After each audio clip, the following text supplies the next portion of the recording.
6 o'clock. Good morning, live from the Circus Sports at the Mid-Kentucky Downs studio. I'm Justin Hawkins. Nashville SC wins the first leg in the CONCACAF Champions Cup after beating Atletico Ottawa 2-0 last night. Wubens Pacius and Sam Surich each scored for the boys in gold. Nashville will now turn their attention to their first MLS match of 2026 this Saturday night against the New England Revolution. NFL news yesterday, Packers assistant head coach and special teams coordinator Rich Bisaccia is stepping down, according to multiple reports. Bisaccia came to Green Bay in 2022 after being passed over for the Raiders head coaching job despite leading them to the playoffs. Now he's walking away after more than 4 decades in the NFL. And 12-year veteran and former Titans wide receiver Robert Woods is calling it a career. Woods signed a one-day contract with the Rams and will retire a Ram, where he won a Super Bowl back in 2021. The Titans made a couple roster moves yesterday, signing defensive end Ernest Brown, a Rams 2021 fifth-round draft pick, and tackle Ryan Hayes, a Dolphins 2023 seventh-round draft pick. And in college news, Tennessee Vols quarterback Joey Aguilar, per Chris Lowe, is still hopeful of winning in court, but Aguilar is headed to the NFL Combine just in case, and he will preserve his eligibility by staying for a shorter window, just 48 hours. For all your foundation repair and waterproofing needs, you got to go to USSTN.com. Breaking news at once on your home for the Titans and Vols. This is 104.5 The Zone.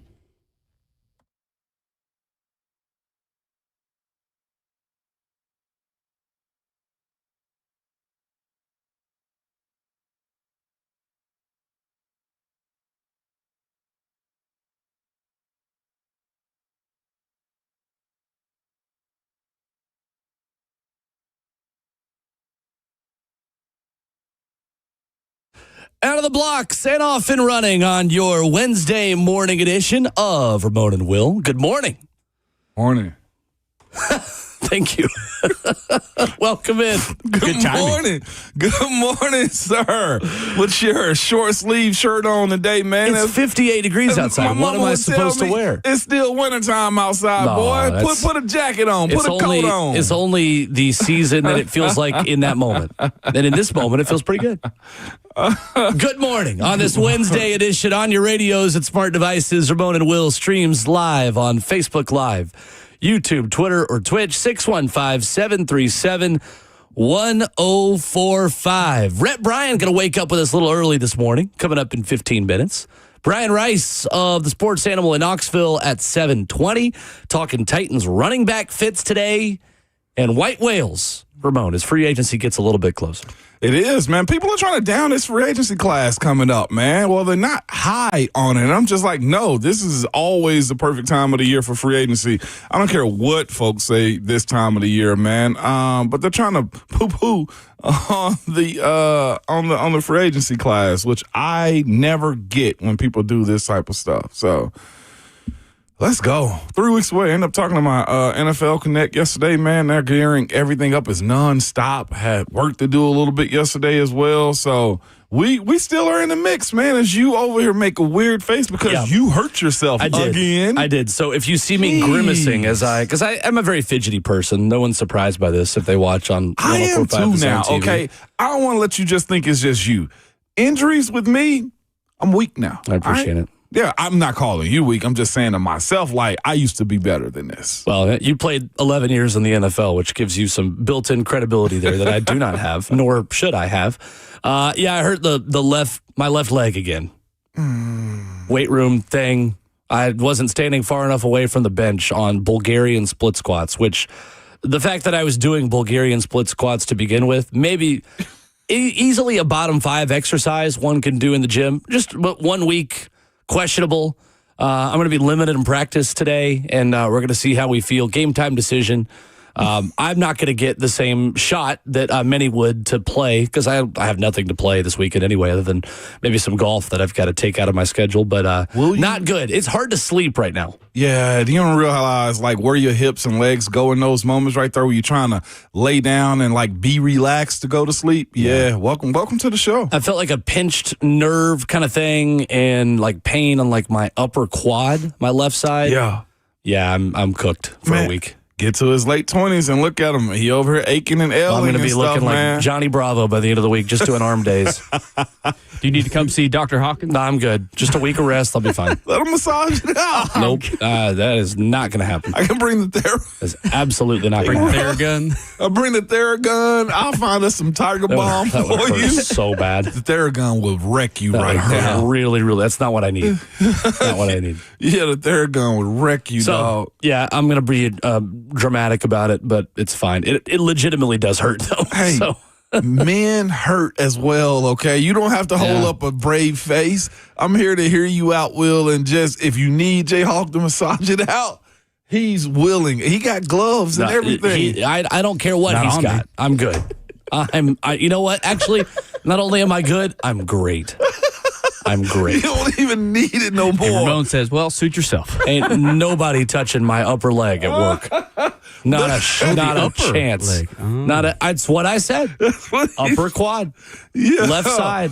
I'm just saying Nope. these are the things that elite athletes go through. No, Like and you know what, Ramon? Maybe I'm just not an elite athlete. How about that? we're trying to get you back in How the about that? game. Nope. There's no game to get back into. I have nothing. That's correct. I have nothing to train for other than just, going to the gym. Bruce says, just wait, Ramon. It gets worse the older you get. Listen, you in your late 20s. I hit 40s. I fell off the wagon again as far as working out. I hate my schedule. I'll have nothing planned for the day. I absolutely I'm going to the gym. I got this to do. I got that to do. You got more And we're people counting done. on you than I do. Brother, I'm ready to quit a You have job offspring. again. Hear me And out. you have a lot of jobs. I'm like, all right, I started off this week. I'm not missing anything, okay? And then I got home. I had honeydew stuff to do. I'm just like, golly. And I absolutely hate waking up at like 4:15 and go work out because, as you said, my daily schedule doesn't end till like 8 o'clock sometimes. Mm-hmm. And now that baseball's starting back up again and I'm helping my son train and everything else, I'm just like, look, either I'm getting up at 3 o'clock daily to go work out or I just got to start telling people no and canceling their plans for me. You get a lot going on. Listen, health is wealth is what I've learned out here, okay? And the gym, I want to hurt like you. Well, then I'm poor right now. If health is wealth, then I am. Please, sir, can I have some more? It's not good right now, but it's okay. Listen. I found a spot where I'm comfortable right here. Like my left leg is up on my right knee right now, and I feel fine. The problem was just sleeping last night. I did not sleep well because you lay flat and you realize like this actually hurts way more than it originally did. I feel you. Plus, like for the hour after I heard it, it wasn't that bad. And then it just stiffened up. And then by the end of the day, it felt awful. That's terrible. It's that delayed It's onset. okay. It is the delayed onset. That's the worst. You could call it whatever you wanted. I'd be like, yeah, that sounds right. Coaches like to get so mad at guys for, well, he left the facility yesterday just fine. I know. And then all my adrenaline left. And then I got cool. And then I got stiff. And then I started hurting. Coach, I'm not lying to you. If you want me to go out there 50%, I'll go do the job. But I'm here to tell you, I need a vet day. It's kind of, coaches don't believe anything. Yeah, delayed onset muscle soreness or injury is 100% real. It's all that lactic acid as it settles down and it just, yes. I said, if I had my hyperbaric chamber, I'll let you borrow it. I didn't buy. Okay. I almost bought one. One of my teammates was retired. Just bring it here. That's what Matthew Stafford went into when he came back to life before the season. It really was, which is awesome. It's claustrophobic as heck, though. I will say that. I'm good. Yeah, no, I'll just be hurt. That's fine. He said, never mind. Two Titans roster moves yesterday. Defensive end Ernest Brown and tackle Ryan Hayes agreeing to terms with the teams that time of year, Ramon. Ernest Brown played at Northwestern. Fifth-round pick of the Rams, the 2021 NFL Draft, has bounced around from the Rams to the Niners, the Bucks, and the Cowboys. 6'5", 270, played in 15 career games, 3 starts, 14 tackles, 1 TFL in his career. And Ryan Hayes, former Michigan Wolverine, was a 7th-round pick of the Dolphins in 2023. 6'6", 303, has been in Miami, Indy, and Atlanta. He has played in 1 NFL game in his career. There you go. This Ernest Brown signing is going to be fascinating. You see his size, 6'5", 270. I did. Fits like a defensive end D-tackle type that Robert Saleh pursues. There you go. Types. Well, we are looking at types before you even get to the combine. We're looking at sizes, motors, and style of ball that Robert Saleh wants to play here in Nashville, Tennessee. And did you even mention it as well? Who speaks today? Today, coordinators talk. Coordinators. Brian Daboll and Gus Bradley. They couldn't talk during like the 8 o'clock hour. No. Why would they do that? Most coaches, We'll I mean, have plenty to talk about with it tomorrow. throw us a bone every once in a while. You know what I'm saying? Like, the Titans, if y'all are listening, like They threw us real bones yesterday, cookies and scones. That's on me. For Random Acts of Kindness Day. That's on me. I wasn't appreciative enough. And our good friends on 3HL had the nerve yesterday to say, oh, yeah, I heard the Titans came by on the morning show. First of all, our show's called Ramon and Will. I don't know why there's this whole trend of the morning show. Because we're redheaded The show is stepchildren. called Ramon and Will. Disrespect the redheads. And Brent Doherty and Don Davenport had the nerve, Ramon, to say, oh, they always get stuff. Who? Don said, oh, they always get coffee. I know she lying. I know. Don't make me text her this early in the morning because Baby Babs is probably. I will text her with that level of disrespect.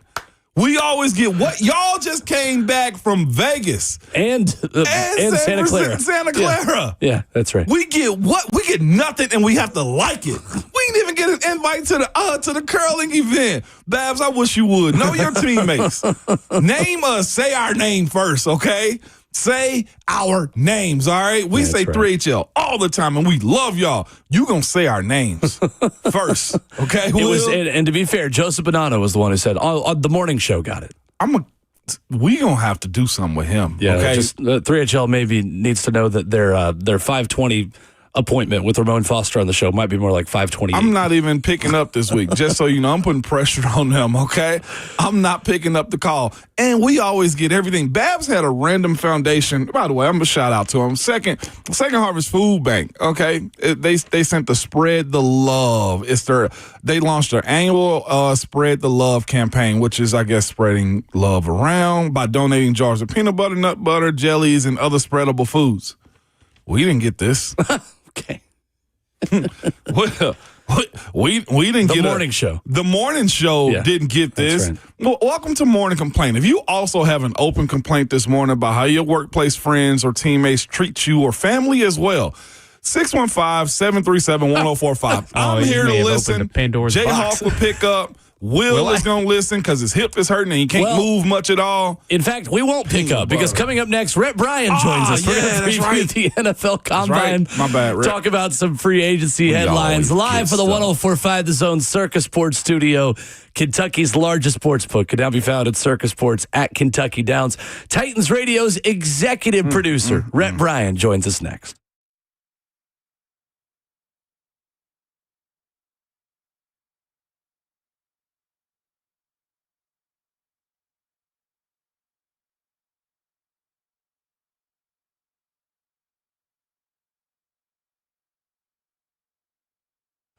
What's up? Will Bowling here. Hey, look, at the beginning of a new year, we make a lot of resolutions to clean, to purge, to make sure that we are cleaning up our lives the best ways we possibly can. Well, let's not forget about those resolutions and the ways we can maybe clean up our homes in that process as well. I'm here to tell you about Zero Res and their science behind ZR Water. Zero Res, you get them out there to clean your carpets, your hardwood floors, just clean things up around the home. Their cleaning agents are much healthier than using soaps or detergents to clean. And if you don't just want to take my word for it, check out Zero Res's Google reviews, their Facebook reviews. You're going to see so many different customers talk about their service and how their product of ZR Water is going to help keep things cleaner longer. There's no harsh chemicals, no soap residue, faster dry times, and you are going to love the way your home looks and feels. Call them now, 615-535-9376, or book online at ZeroResNashville.com. That's Zero Res. Spell it backwards or forwards. It's the right way to clean. 615-535-9376. And don't forget to ask about their air and duct cleaning.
Ramona Will at 104.5 The Zone, kicking off your Wednesday morning. 104.5 The Zone TV, Facebook Live, YouTube, Twitter, or Twitch, where you can watch us and hop in the F&M Bank chat.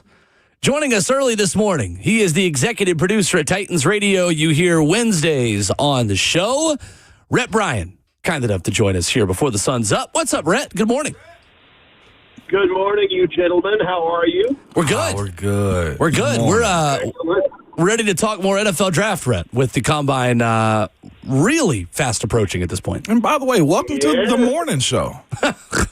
Hey, good morning. Hour one underway. How about Jayhawk playing Sympathy for the Devil by the Rolling Stones at 20 after 6? He's in a different vibe today. That's right. He is. Always am. Wow. Welcome to my world.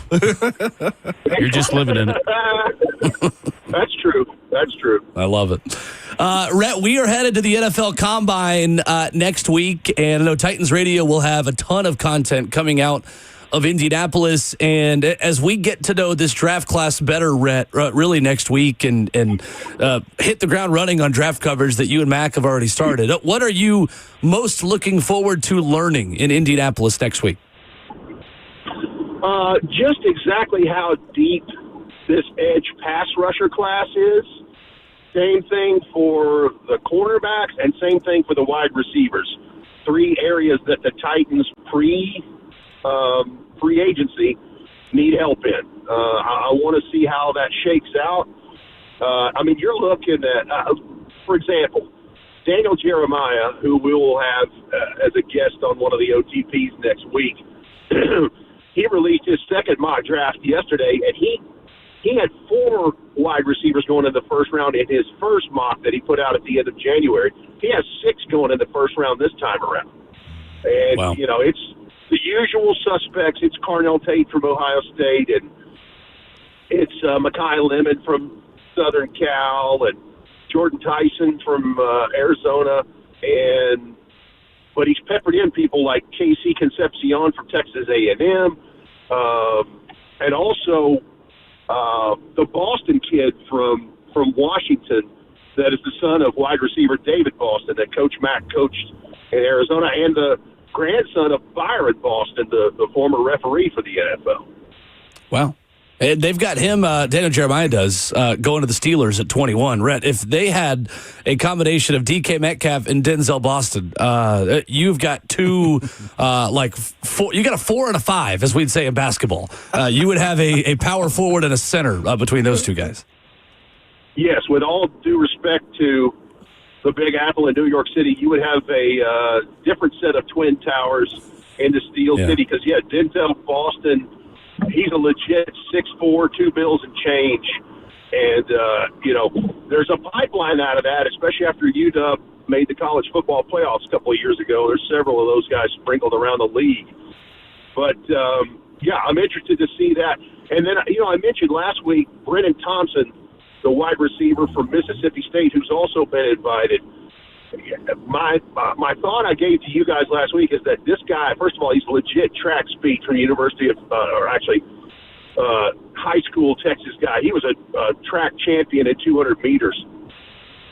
Both Daniel Jeremiah, and Dane Brugler think he might flirt with the 40 record next week. He'll be in the 4.2 somewhere. Wow. It's 4.22, I think, is the current record, but that'll be something to watch as well. Yeah, he ran a legit 10.22 in high school at the 100. Can confirm legitimate speed for Brennan Thompson. That is moving. Absolutely it is. Absolutely it is. Red, I thought it was interesting in mentioning that Daniel Jeremiah mock draft. That was on our list today to get into. David Bailey goes second in his mock draft to the New York Jets, right after Fernando Mendoza goes number 1 to the Las Vegas Raiders. What intrigues you about David Bailey, the Texas Tech edge rusher, as a prospect? And were you surprised to see him going as high as 2 in a mock draft this early in the offseason? A little bit, just because Daniel Jeremiah's first mock several weeks ago, he had him going, I think, 8 to Washington, 7, somewhere in that range after the Titans pick. And he has him at 2. But David Bailey has been maybe my draft crush early on in this, just because I think he was at Stanford prior and transferred to Texas Tech and had a monster year, 14 and a half quarterback sacks. And just to see what he did down the stretch, and certainly in the college football playoff, it's what – listen, if you're the Titans at 4, it's what you like about having those two prospects potentially available. I don't think you could go wrong with he or Reuben Bain. It just depends on what fits better in Robert Saleh's base 4-3 defense. But David Bailey, much like a Reuben Bain, even though they're two different type players and builds, their motor runs quite hot. They are after it every single down. And David Bailey, the thing about David is maybe could use some polish in a little more better run defense, but his pass rush is excellent, and he has a plan when he gets to the quarterback. No doubt about it. We're joined by Rhett Bryan this morning, talking a little pre-NFL combine. Rhett, it's two guys that Dane Jeremiah got in the back end of the top 10, which isn't bad. I'll go top 10 in almost anything, Rhett. But when you look at Jeremiah Love and Caleb Downs, like a lot of people think these two guys are the best two prospects overall as far as athletes and projection in the draft, but I don't think they're going to be picked in the top 5, or there's questions of picking a safety top 5, even top 10, or a running back in that matter. What can those dudes do, I guess, in your opinion, at the Combine this week to kind of solidify what they are as players more than what the numbers and metrics and stereotypes to say about them? Well, let's start with Caleb Downs. Caleb Downs is, by position definition, a safety. That's what he's showing up in Indianapolis as. But the guy plays what Nick Saban would call the star position. He can move around. And we've talked in recent weeks, certainly in the NFL playoffs, about the importance of a nickel and a safety that can, is position multiple, versatile, and trying to, move as a move piece in the back end of that defense. The thing about Caleb Downs is his read and recognition, his key and diagnose skills is ridiculous. I've heard people describe him as he looks at the football field in front of him and the area he has to cover like a chessboard. And I think he plays like that as well. And you're right. He's one of the probably top 5 prospects in this entire draft, regardless of position. Jeremiah Love, there's two things in his favor in this draft. First of all, it's not a deep quarterback draft. It's not a deep running back draft. But he is head and shoulders the running back that is to be looked at in this. I don't know that he goes top 5, but it would not surprise me if Jeremiah Love went top 10, just because in working as many aerial weapons as you want for your quarterback in the modern offenses, he is a 3-down back. He can catch it out of the backfield. He has really good short area quickness, and his sudden footwork and moves and change of direction in short area makes guys miss with regularity. Either one of those guys, those are going to make some excellent players for somebody. No doubt. Brett, we went from in the college preseason to one of the best quarterbacks class that was ever going to come out to Fernando Mendoza. There's always a separate draft in the quarterback draft, Brett. Is there any one of these guys, Ty Simpson, Garrett Nussmeier, Carson Beck, that can pull themselves up into the first round? Well, let's say this. Anything's possible just because of what you outlined, Ramon. There's the draft and there's the quarterback draft. And people are always looking for one. Listen, right now as it stands on, February the 18th, the pecking order is, in my opinion, the first 3 quarterbacks with plenty of distance in between. One is Fernando Mendoza. I believe that's where the Raiders will go. I don't think that's any world secret. Then it's Ty Simpson. And I don't know how much further down Ty Simpson is. I think Ty Simpson can still go in the top 10 just because he is a quarterback, regardless of the fact that he only has 15 career starts in college, that's a red flag for me. And then Garrett Nussmeier from LSU, would be the third one, and that's with some pretty good distance. Like, that's considering Garrett Nussmeier's probably a mid to late day 2 prospect, probably late second, early third round right now, just before anybody has done any testing in front of anyone else. But, there's always a chance somebody has a good showing, not necessarily to combine, but it's the private and pro day workouts is where you start to get people's attention a little more. But it's not a great class for quarterbacks, and it's not a great class for running backs. Historically, that's been the case for the last 40 some odd years. But it's a little different this time around because Dante Moore went back to Oregon, and he should have, because Lenore Sellers went back to South Carolina, and he should have. I'm of the opinion that Ty Simpson probably should have gone back to Alabama or transferred to Tennessee. That would have been okay. Would have been nice. Would have been very nice. Rhett Bryan, Titans Radio, with us this morning on Ramon and Will. Rhett, with that kind of being one of the negative hallmarks of this class, what about on the positive side? What is kind of the headline and the big takeaway that you have gleaned from learning more about this draft class and what makes it unique in a positive way? Well, just because let's just look at it from the Titans' perspective. It's a great year to have a need at pass rusher and have a need at corner, have a need at safety, have a need at off-ball linebacker potentially, even working in offensive line stuff. But, pass rushers, corners, wide receivers, it's pretty doggone deep in. Now, where some of that depth comes from is in the middle to later rounds. Like there are pass rushers I think that you could find through rounds 4, maybe even 5, depending on what you're looking for. And wide receivers is a skill position that's usually pretty rich every year because of 7-on-7 football in youth. But I think that's just the immediate thing that stands out is for Titans fans, regardless of whatever they do in free agency, they can help themselves with some good prospects. And particularly at number 4, you're going to get a good football player. And then at number 35, 36, same thing. And then you're potentially having, pick 66 to start round 3. So, you got 3 picks in the top 70. You can get some good help, depending on what you take right there.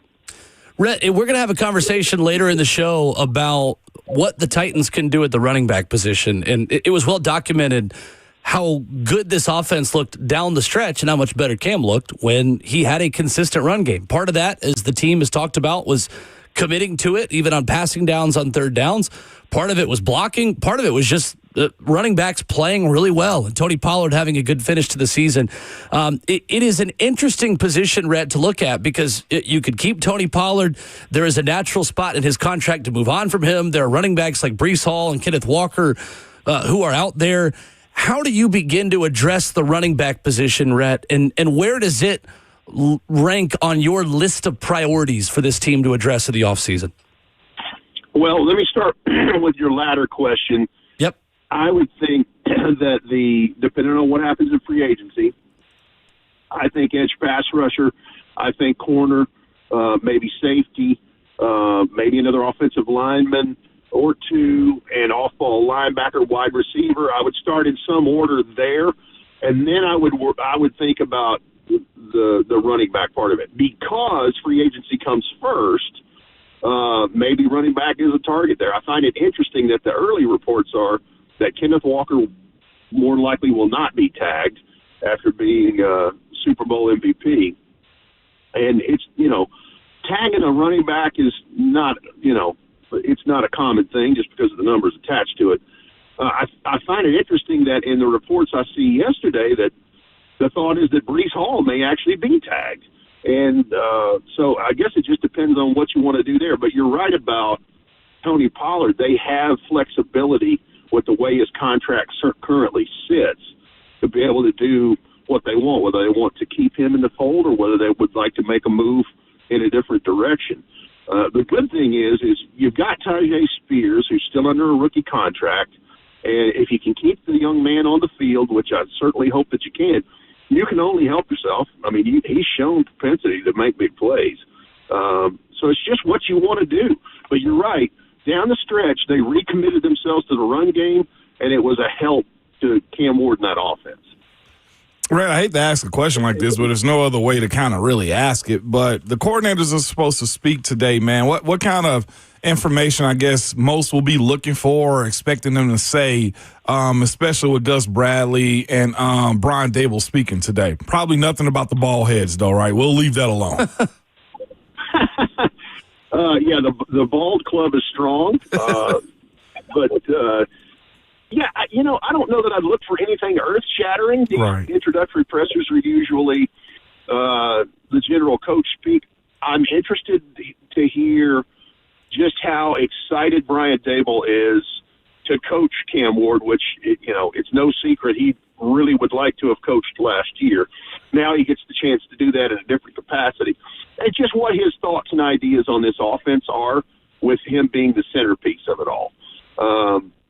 I would start there, and then with Gus Bradley, just hearing, what his philosophies and ideas are as he will help run Robert Saleh's defense, knowing that Robert Saleh has already come out and said he will call the plays on defense. No. I just want some general ideas and general, shadowing of what might be to come. Yeah, it really probably won't be much that you can get on a day like today. But it's fascinating to hear them speak. And I know Cam Ward's probably going to dominate this one.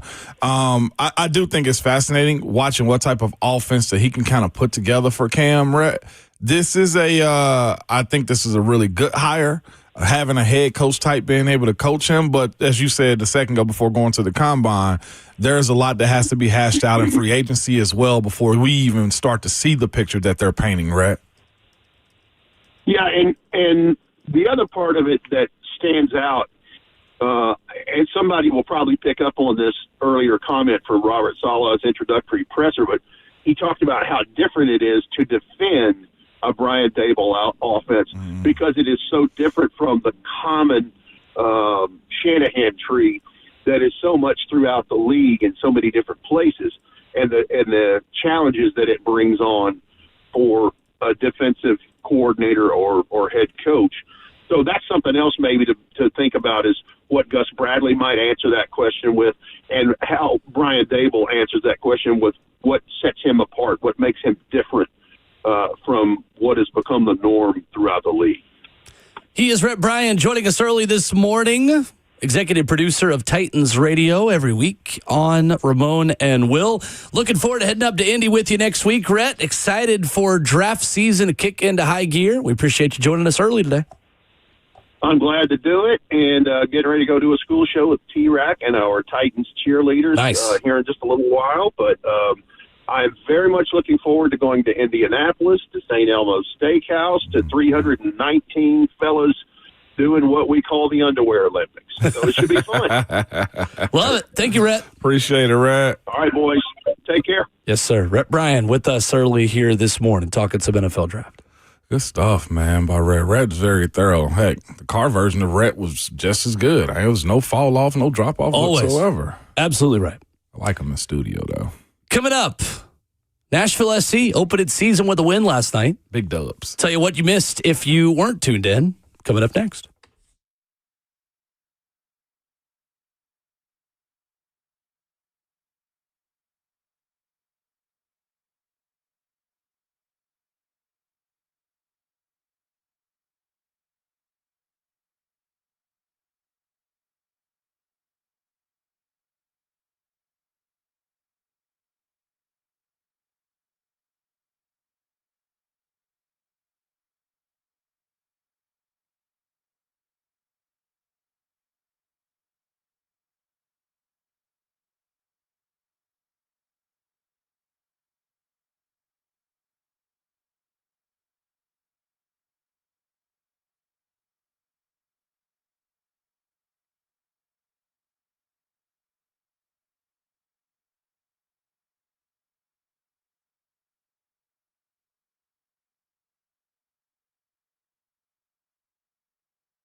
Wrapping up hour one of Ramon and Will. ESPN.com has ideal fits for the top 50 players in free agency.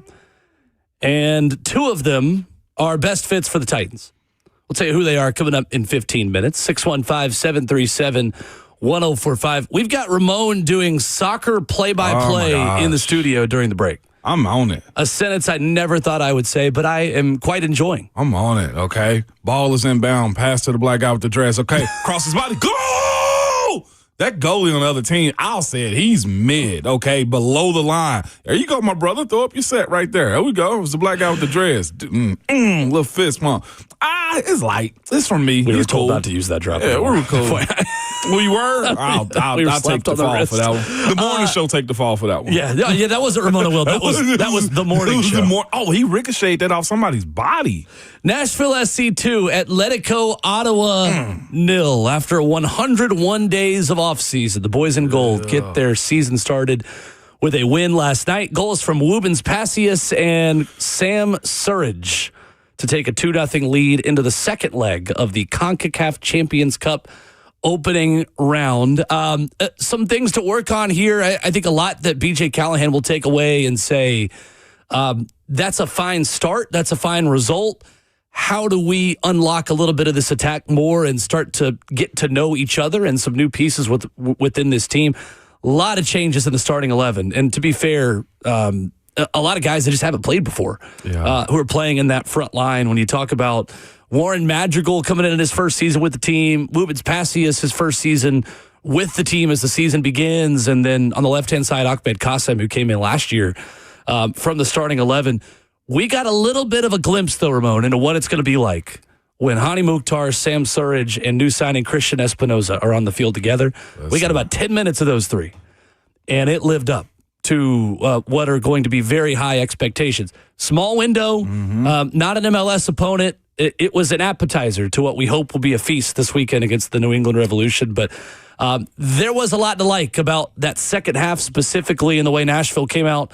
66-minute goal and a fifth minute of stoppage time goal in the second half to secure a 2-0 lead in this 2-leg series against Ottawa. I see what you mean by this squad, too. Just looking at the replay highlights of everything that was going on, they are exciting. They're going to take their shots. They were aggressive, man. You see the speed. Goodness. Like, it's one thing to run in soccer, but it's one thing to have speed and run long distance. Like, these dudes are, like, moving out here.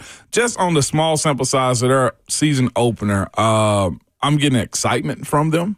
I see it's not just going to be a bunch of passing the ball back and forth and them not being aggressive. Although I will say, look, I'm not one to judge and tell people how to swing a bat, throw a pitch, kick a soccer ball, or block anybody, okay? Usually, you know what I'm saying? But if you got a wide open net and the goalie's out, Nashville SC, just everybody's got to have some criticism. Make the open layup, okay? If you're on a fast break and you got a dunk and you choose to lay it up and you miss it, we're going to have to talk. They had numerous times where the opposing team, Ottawa's goalie, was out of the net. And this happens. I mean, you kicking the ball with your foot, it's going to sail on you. There was opportunities there. It most definitely looked like a fun squad to be a part of, Will. Look at them. They're attacking right now. Ugh. Yeah, challenging atmosphere, too. Ooh. You're playing 5 hours away from Ottawa's typical home stadium. Ramon, there were not many people in the building. It was not. In Hamilton, Ontario, which is about a 5-hour drive from where they usually play. And the Canadian Premier League is a brand new league up there. I mean, it's only been in operation really since COVID. So I imagine it's got to be tough to kind of get up for a game like that. And when it's probably feels like the real temperature is 30 degrees, it's really windy because you're out on the lake up there in Hamilton, Ontario as well. And you're playing on turf. And you think football players in America complain about playing on turf. The average world soccer player, Ramon, does not play on turf even close to how Americans grow up playing on turf. Really? So the ball bounces differently. When you are slid down and tackled, you're going to fall differently. It is something that we are more used to in America than a lot of the rest of the world is. So we made it cool, I thought. It is a challenge. Yeah, we did. It's a challenging sport to play on turf. Really challenging. Especially when you are in Canada, and maybe that's not the highest level turf as to what we have in a lot of NFL stadiums. Like, and that's not a slight of them. It's more just like, hey, if you're playing in the, I don't know, home of the Seattle Sounders, which is the home of the Seahawks, like that's going to be pretty solid turf. It should be, yeah. Good debut, good result, and you take the win and you move on to New England this weekend. There's snow on the field still in the background. Yes. It's Canada as well. That's right. This football field, this field that they're playing on does look like a Canadian Football League field, though. It's marked off in 5-yard increments, it looks like as well. It is. One of our comments said, what was it? Passius and Magical. Names. We're going to get there. We're going to get there. That's all right. Okay, listen, it's out of respect that I'm not even trying to say it. They said he looks real reliable as a goal scorer and creators off the bench. What does that mean? I Six think man of the year type? Nashville has two really solid options at the two forward positions coming off the bench. And when you look at the margins in a league that is getting better and that is being elevated from the best to the bottom, how do you find space and goal scoring in those margins with ways you can impact the game after it's already started and different phases of play? Here's the thing about Nashville SC going into this season, and BJ Callahan has talked about this in his press conferences at the beginning of camp and during the preseason.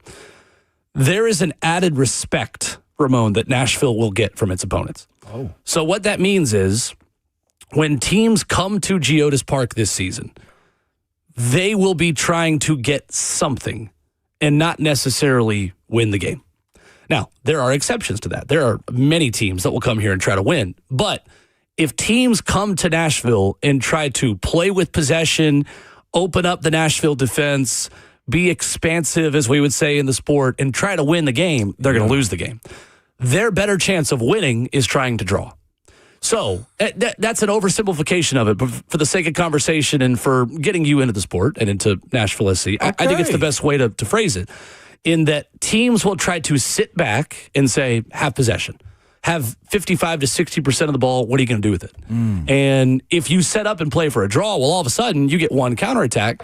Nashville throws so many numbers forward, and then now DC United, one of the teams that got a scoreless draw here last year. Atlanta, who won here 1-0, an inferior opponent last season. You counterattack, and you don't always have to play for the win in order to win. You want to always win every game, obviously. But you set up for a point to get something to make yourself trickier to break down. That's the evolution for Nashville SC this season. You are going to earn so much more respect. Respect isn't the right word. You're going to earn a different kind of tactical approach from the defenses that you play this season. What do you do with it? Does that mean that you're able to break down opponents and pass between the lines? Does it mean that your depth pieces have to have a bigger impact with fresher legs coming in later in the game to be able to make that difference? Is it set pieces and corner kicks and free kicks and the special teams areas of the game where you find that margin? However it is, that's the goal for the Nashville SC season, and it's why I think fans have got to be a little patient with this process as well. They're going to have to get used to being viewed as, nationally, a team that can break you down and unlock you. That's going to come with a different kind of defensive approach that I think is going to be really interesting to follow. Wow. I didn't realize they had turned up the level like that, Will. Like, for example, when the U.S. plays in the World Cup this summer, U.S. players have said before, we are better against England than we are against some of the Central American and North American teams. Because some of the North American teams, I'm not going to... Panama, Haiti, Dominican Republic, Guatemala, Honduras, no disrespect to those teams, like, they understand the challenge facing them. They're going to make the most of every foul. They're going to sit in and defend. They're going to look for their opportunities, but the game's not going to be wide open. It's not going to look like a basketball game. They shrink it. Back and forth. Yeah. You play England, you're going to have your chances because they're going to try to score the whole time. Now, you are the team that's going to sit back a little bit, take your chances to get forward, and all of a sudden, you've got a 2-on-1. So it's an interesting sport in that way, that the better team, when you are so much better, and I think Nashville on paper really is going to be one of the contenders in this league, they're just going to be defended in a different way. In football terms, the teams that play Nashville SC come in and just slowly run the ball down the field to possess the clock and wait for you to crack. It's a good way to put it. They won't the Nashville SC to be hurry up in a pace to try to get down the field because that's what they're used to. And if they just so happen to want to air the football out, that's when the opposing teams looks for interceptions or bad plays to capitalize on them. Is what you're getting. I'll even do you one Okay, better. I'm picking up. I'm picking up the what way you put I down would describe it is you have Derrick Henry. Yep. But now you've got to run against loaded boxes. How do you figure out how to run against loaded boxes? You are literally playing offense against a loaded box because teams are going to set up behind the ball and just sit in and wait and say, all right, time of possession come get matters us. more. Not necessarily. Okay. So possession, I get what you're saying. Possession matters, but possession where the other team wants you to have the ball doesn't matter. Okay. There you go. That. There's your soccer minute. And y'all going to like it. Mike talking about I do not care for soccer. You will today. 615-737-1045. Ideal fits for the top 50 players at NFL free agency and who Jeremy Fowler has as a fit for the Titans after this.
7:02, good morning, live from the Circuit Sports at the Mid-Kentucky Downs studio. I'm Justin Hawkins. Nashville SC wins the first leg in the CONCACAF Champions Cup, beating Atletico Ottawa 2-0 with second-half goals by Wubens Pasias and Sam Surridge. Nashville will now turn their attention to the first MLS match of 2026 this Saturday night against the New England Revolution at Geodis Park. In NFL news yesterday, Packers assistant head coach and special teams coordinator Rich Bisaccia is stepping down after nearly 4 decades in the NFL, and 12-year veteran and former Titans wide receiver Robert Woods, he's calling it a career. Woods signed a 1-day contract with the Los Angeles Rams and will retire a Ram where he won Super Bowl back in 2021. The Titans with a couple roster moves yesterday as they signed defensive end Ernest Brown, a Rams 2021 fifth-round draft pick, and tackle Ryan Hayes, a Dolphins 2023 seventh-round draft pick. And coming up today at noon at Ascension St. Thomas Sports Park, offensive coordinator Brian Dable and defensive coordinator Gus Bradley will speak to the media for the first time as a member of Titans coaching staff. And Tennessee Vols news as quarterback Joey Aguilar, per Chris Lowe, is still hopeful of winning in court, but Aguilar is headed to the NFL Combine just in case. He'll preserve his eligibility by staying for a shorter window for just 48 hours in Indy. For all your foundation repair and waterproofing needs, you got to go to USSTN.com. Breaking news at once for your Titans and Vols. This is 104.5 The Zone.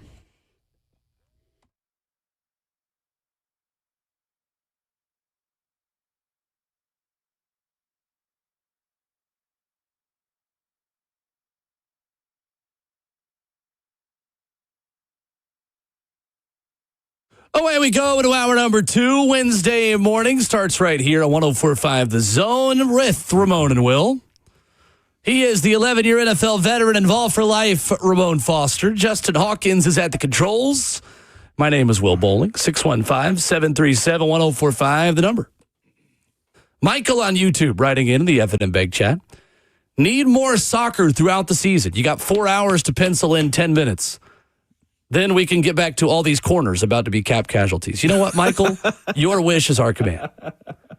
Get you a show that can do both, and we are that show. Shout out to Michael, man. We found out our viewers went up during that soccer minute there, man. We need more of the soccer minute. Well, I was thoroughly interested and invested in you telling me what type of team and offense and defense this was, man. Let me learn you, as we like to say. Let me learn you, man. ESPN.com has a piece from Matt Bowen ranking the top 50 free agents of the NFL this offseason and their best team fits. Doesn't necessarily mean the deals will happen. For many of these players, it doesn't necessarily mean that they will even hit the open market. But what are the best fits for them schematically and based on the needs of all of these teams and what have you? 2 players are best fits for the Titans, according to Matt Bowen, including Colts wide receiver Alec Pierce, who personally I don't expect to get to free agency, but if he does, I'm all in for. He says, Matt Bowen at ESPN.com, Alec Pierce has the vertical stretch ability to produce down the field and can play a volume role as a multi-level target for quarterback Cam Ward.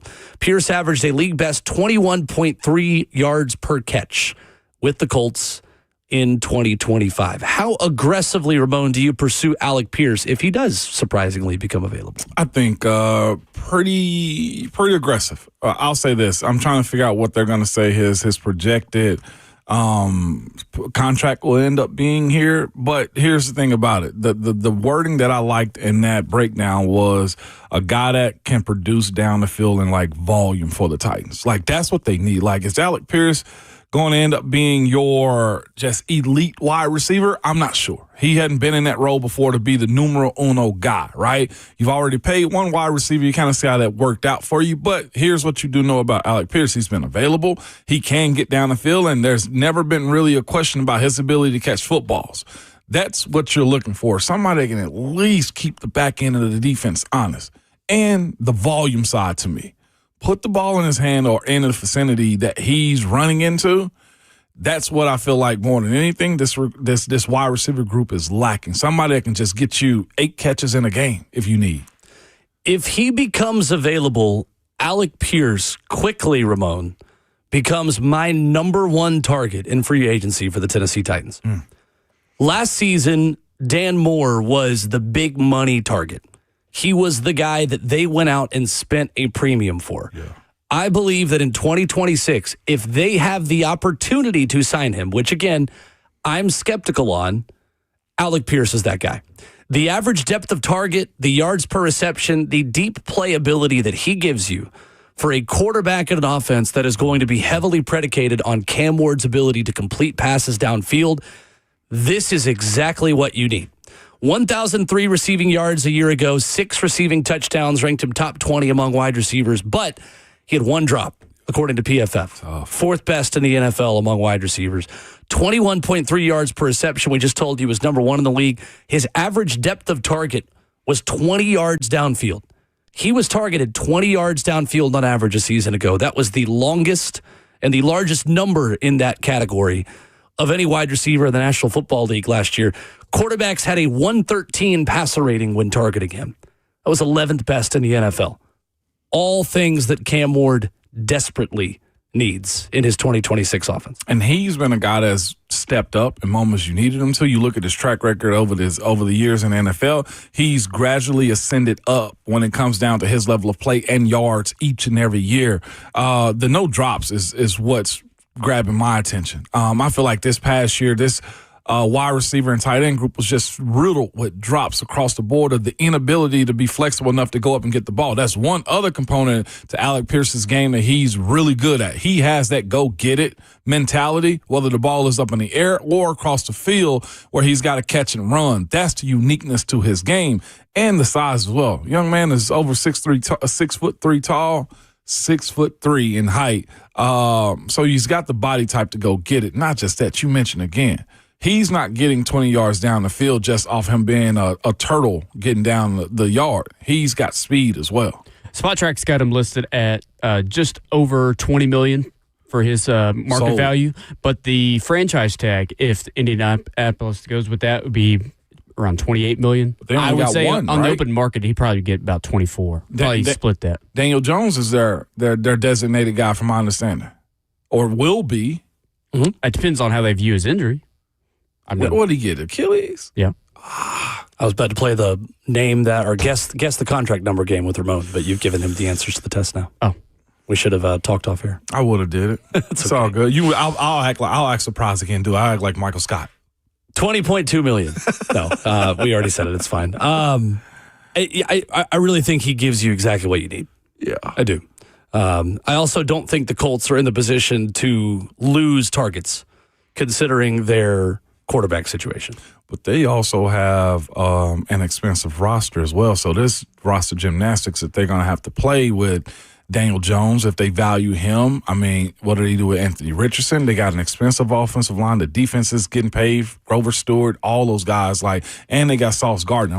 All true. How can they actually keep it? All true, but considering the injury to Daniel Jones mixed with the fact that even if he was healthy, Daniel Jones hadn't shown you enough to be like the guy that can make it work. Jones slander. There will be no Daniel slander. Jones slander.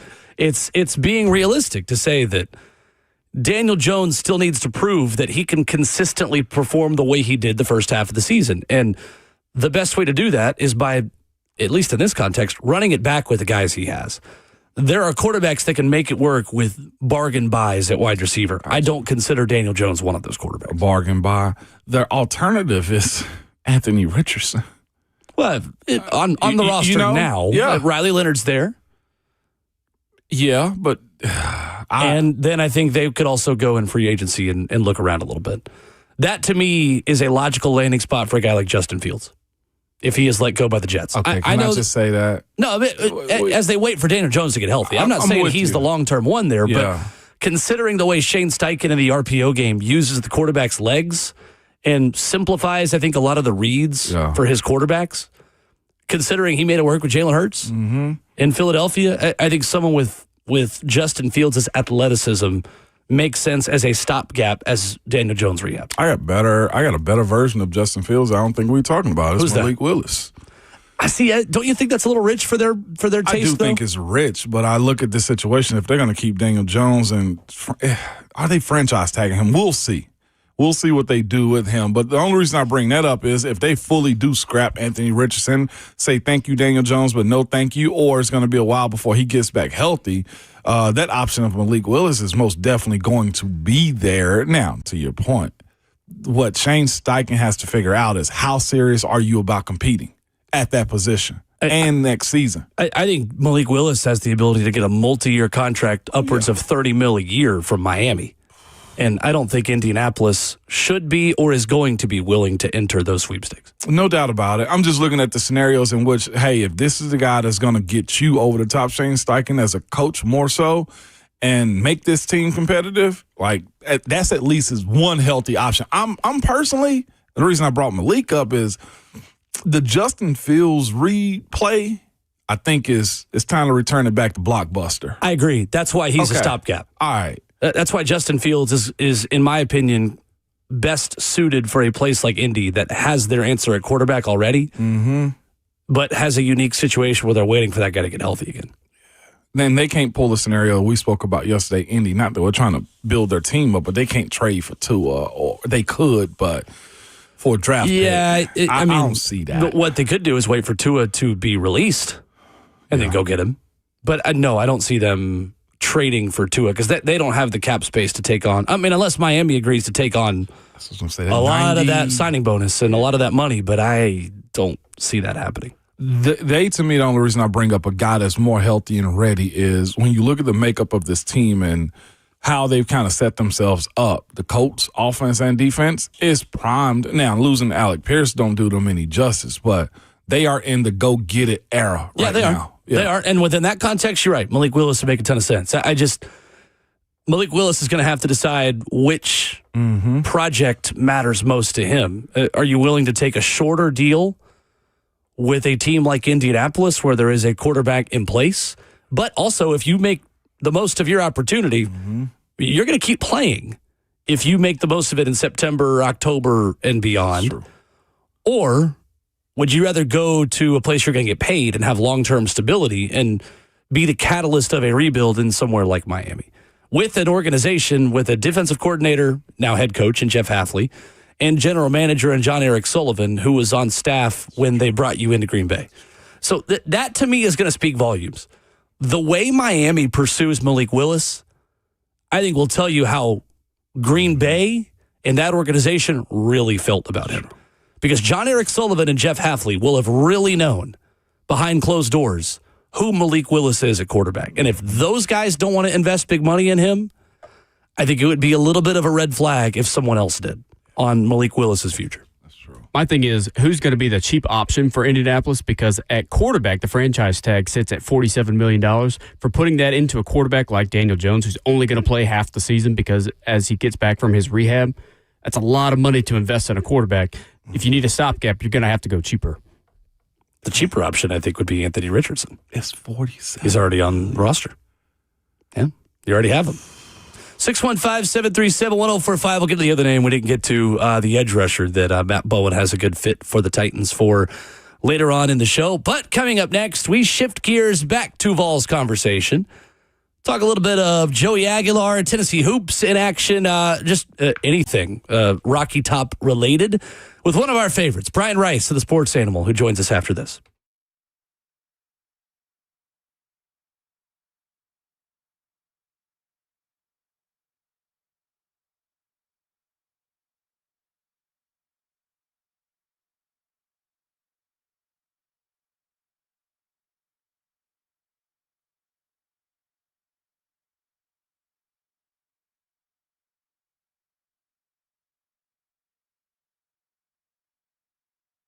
Are high-interest credit cards and other loans sucking the life out of your finances? Well, it's time to say no more. Let Loan Pronto tap the equity in your home and get the cash you need now so you can pay it all off. Hey, it's Will Bowling.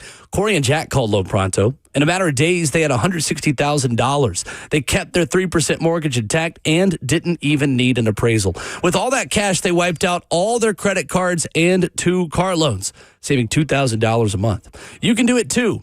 LoanPronto.com. Their rapid equity loan program can get you $100,000, $200,000, even $500,000 in cash.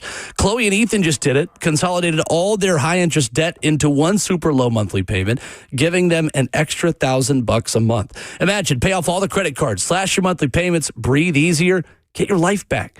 Interest rates are at 3-year lows. Call Loan Pronto. 615-499-5780. LoanPronto.com. 615-499-5780. The website, LoanPronto.com. Equal housing lender, NMLS 1661781. Visit NMLSConsumerAccess.org. It's Truck Month at Two Rivers Ford, and that means 0 money down, 0% financing, and 0 payments for 90 days. But only at Two Rivers Ford do you get 0 surprises and 0 pressure. You see, Two Rivers Ford, they do things a little differently than most dealerships. For starters, they have a non-commissioned sales team, so their salespeople are paid whether you buy a truck or not. So go ahead. Ask all the questions you want. Take all the test drives. Check out the F-150, the Super Duty, the Maverick, the Ranger. Truck Month is all about you. And at Two Rivers Ford, you'll find the real prices online every single time. They don't add a bunch of accessories or add-ons that you don't want until you get to the dealership. They pride themselves on honesty and transparency like they have for over 4 decades. And by the way, Two Rivers Ford has one of the best inventories of Ford trucks in the Southeast, period. There's Ford Truck Month, and then there's Two Rivers Ford Truck Month. So get to the South's most trusted Ford dealer for the best prices of the year on the best-selling truck in America. Two Rivers Ford, the South's most trusted Ford dealer. Local, honest, real. Two Rivers Ford, again, the South's most trusted Ford dealer. Hey, it's Will Bowling. Are you tired of surprise breakdowns and emergency repairs on your home systems? Lee Company Plus gives you a smarter way to care for your home. For as little as $14 a month, Lee Company Plus members receive 4 annual inspections for their heating, air conditioning, plumbing, and electrical systems. Plus, members receive up to 20% off on every visit and have access to exclusive discounts and promotions. You can learn more online at leecompany.com/plus. Platinum Home Protection starts with a Lee Company Plus membership. Whether you have lived in Nashville for a long time or maybe you're new to Middle Tennessee, odds are you've seen that Lee Company logo. It's because their fleet of vehicles is always around the area. They're open 24/7. When you got an issue, you call them, you head to the website. They are there to make things right in short order. 80-plus years of experience, 14 community locations. Get the very best teammates on your side with Lee Company. Online at leecompany.com/plus. That's Lee Company. All you need.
Ramona Will continues at hour 2 in studio on 104.5 The Zone. Ramon Foster and Will Bowling.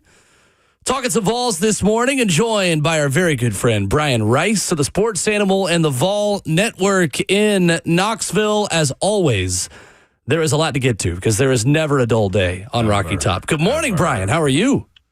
Yeah, doing well. You know, it's always an adventure in Tennessee athletics. Sometimes it's a good adventure, sometimes it's a challenging adventure, but it's always an adventure, and it always has been since I came to campus as a freshman in the fall of 2001. So, but always fun to talk about. Absolutely right. Brian, are we the problem then? Like, Will and I asked this question. Like, a lot of the stuff the NCAA has got going on with the overspending for quarterbacks and NIL era, these cases that Joey Aguilar had, like, are we the problem and why us?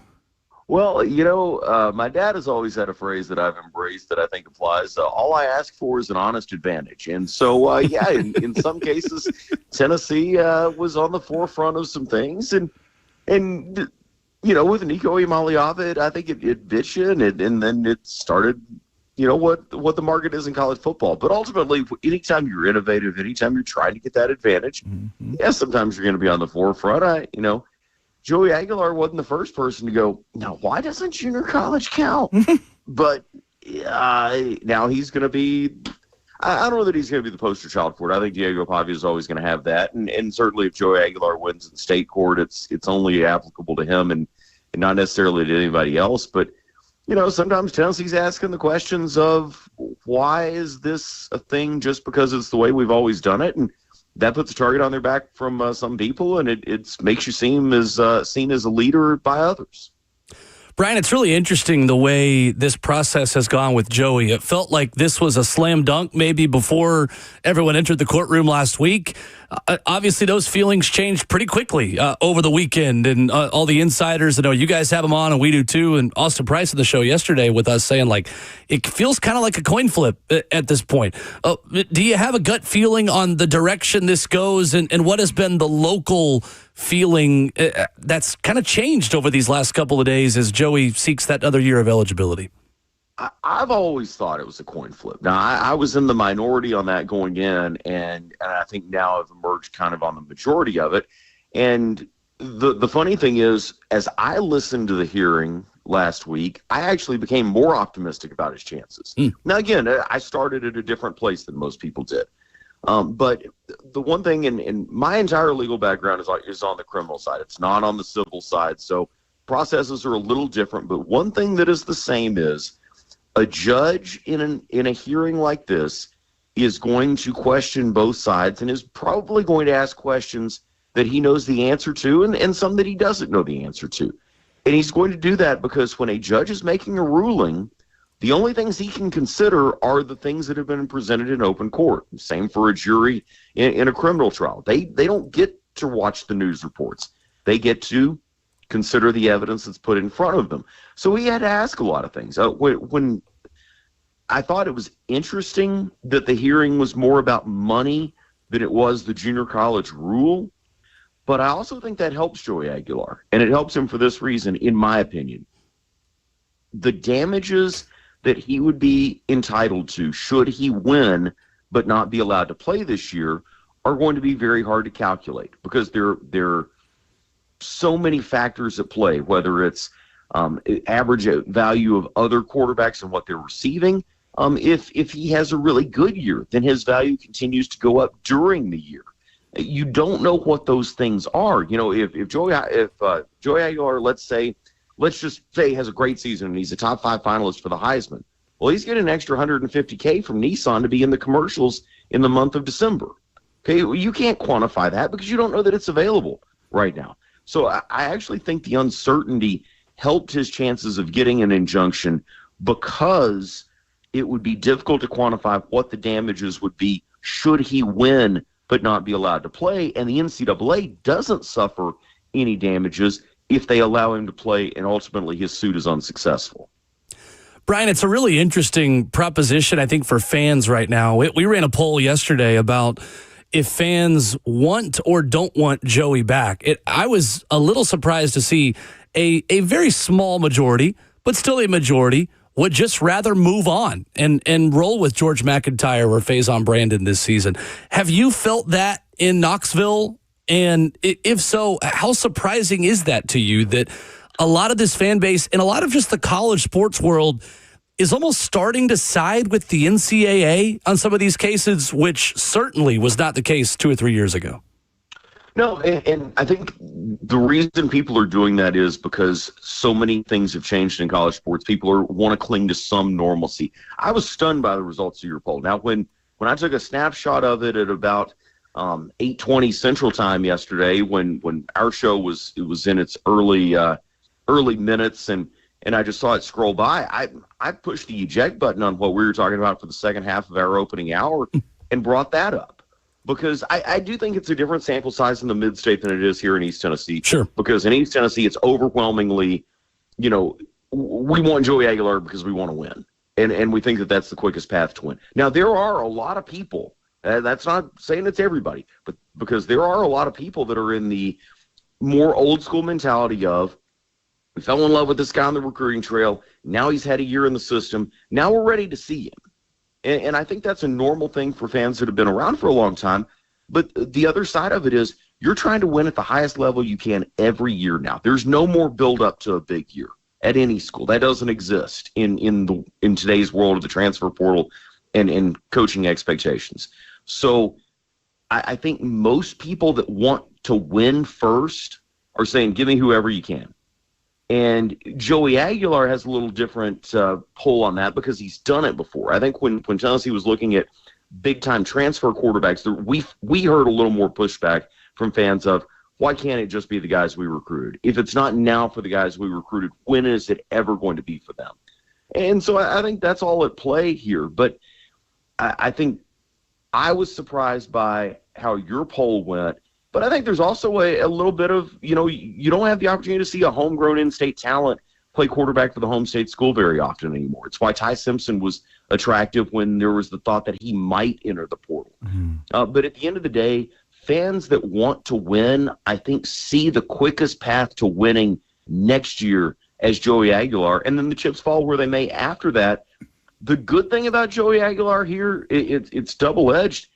If he is eligible, he still won't be a part of spring practice because of the arm surgery. So you still have the opportunity that if George McIntyre and Faison Brandon handle their business the right way, they still benefit from basically an entire offseason preparing to be the starter. And if both of those guys sees that, that's good for the program in the long term, regardless of what Joey Aguilar does. Joined by Brian Rice and 99.1 Sports Animal Knoxville. Brian, with that being the case, too, we had a lighter conversation after that as far as getting Joey Aguilar or going with the two young guys. What does that do for Heupel? Like, is there much grace for him considering it'll be 2 years in a row where he's had a quarterback issue or either a young quarterback if Joey's not allowed to play?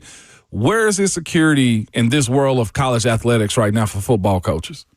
There's none, because you see a guy like Kirk Cignetti build in 2 years and win a championship. Mm-hmm. Now, I don't know how sustainable that is for him. He brought a lot of guys from the transfer portal from James Madison. That doesn't exist for most coaches as they build. But the timeline has changed, which was your question and is the whole point here.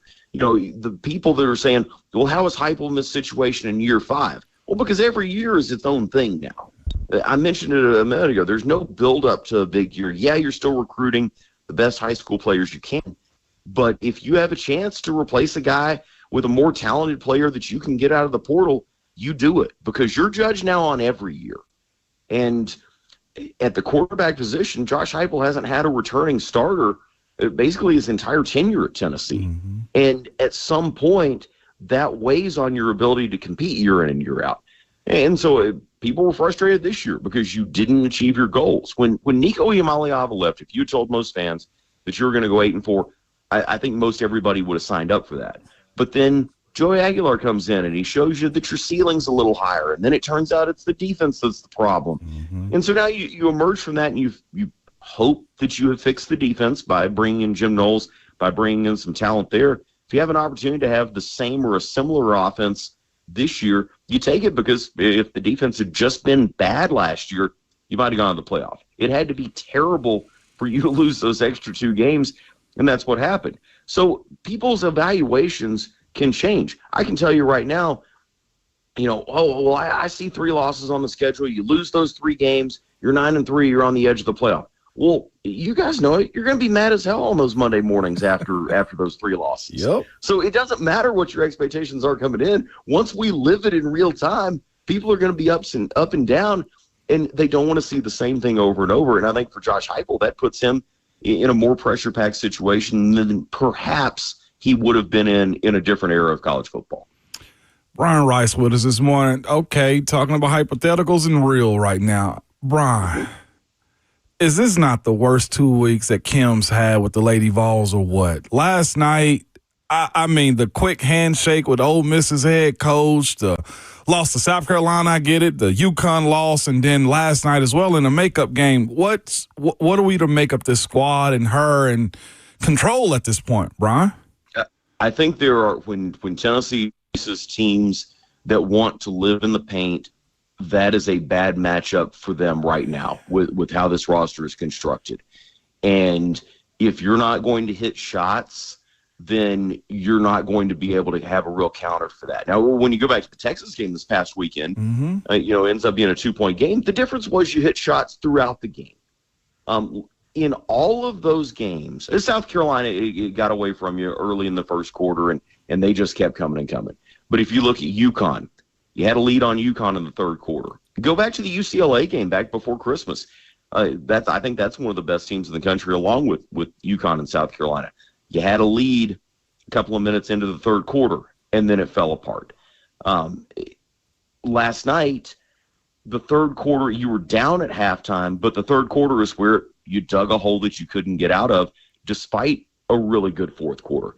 I think big teams are a bad matchup for Tennessee, but they just don't defend well enough at times. They don't get back well enough. I think there are some players that, not intentionally, but get in their feelings when they get down a little bit, and they don't defend as well as they should. Talaysia Cooper can't do it all. She's your best defender right now, and she's your best offensive player, and somebody else is going to have to step up and help her. It hasn't helped that she didn't have Mia Paldo the last 3 games, but again, you almost beat Texas without her. So it shows you what your ceiling is. I think this is a high ceiling, low floor team. And night in, night out, they are not as consistent as they were a year ago.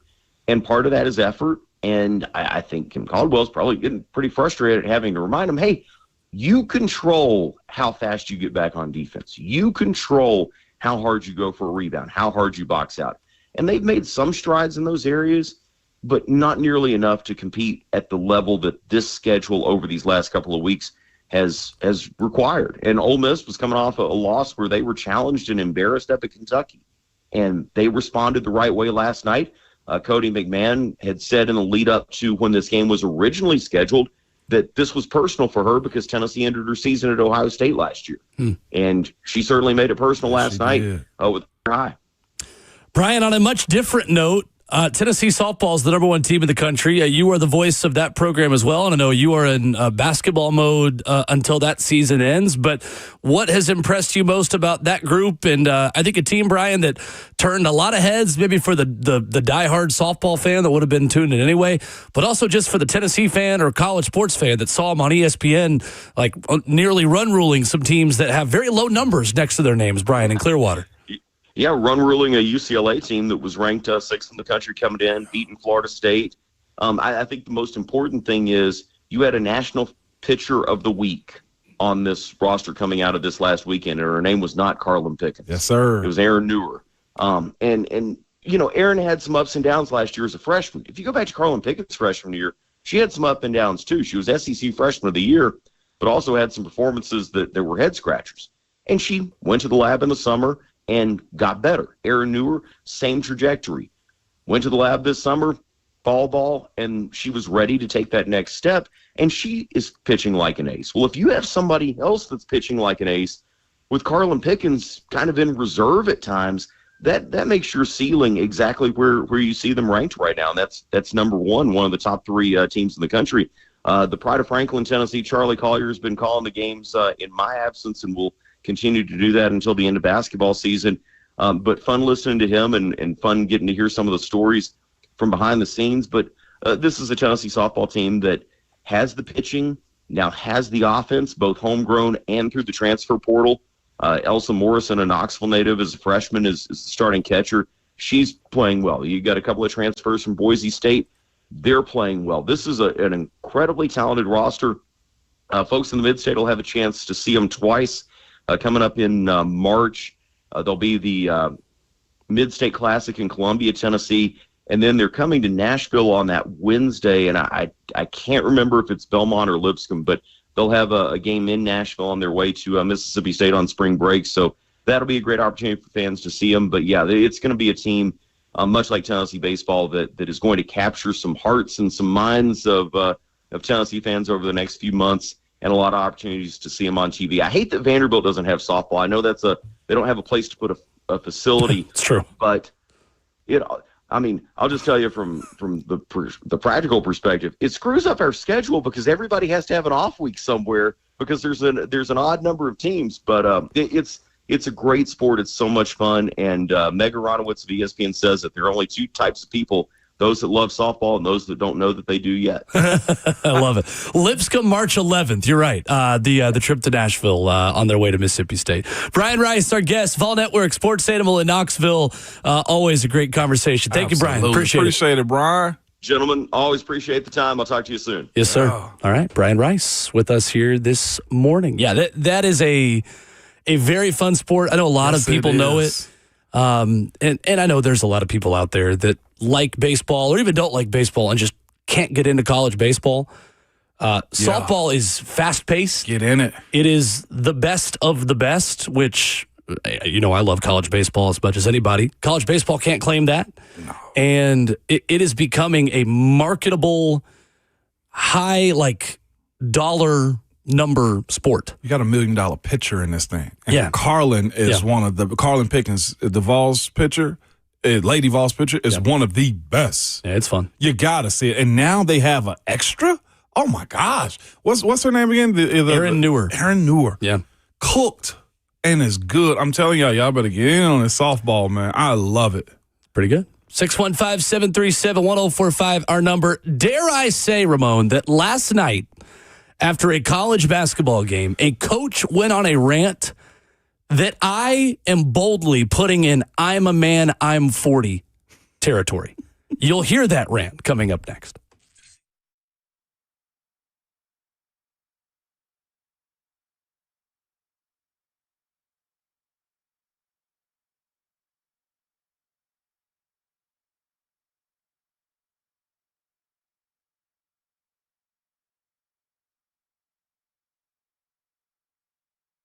So maybe you've been thinking about moving around Middle Tennessee, or maybe you have been asked to move because of work. You got to relocate. You don't have a lot of time.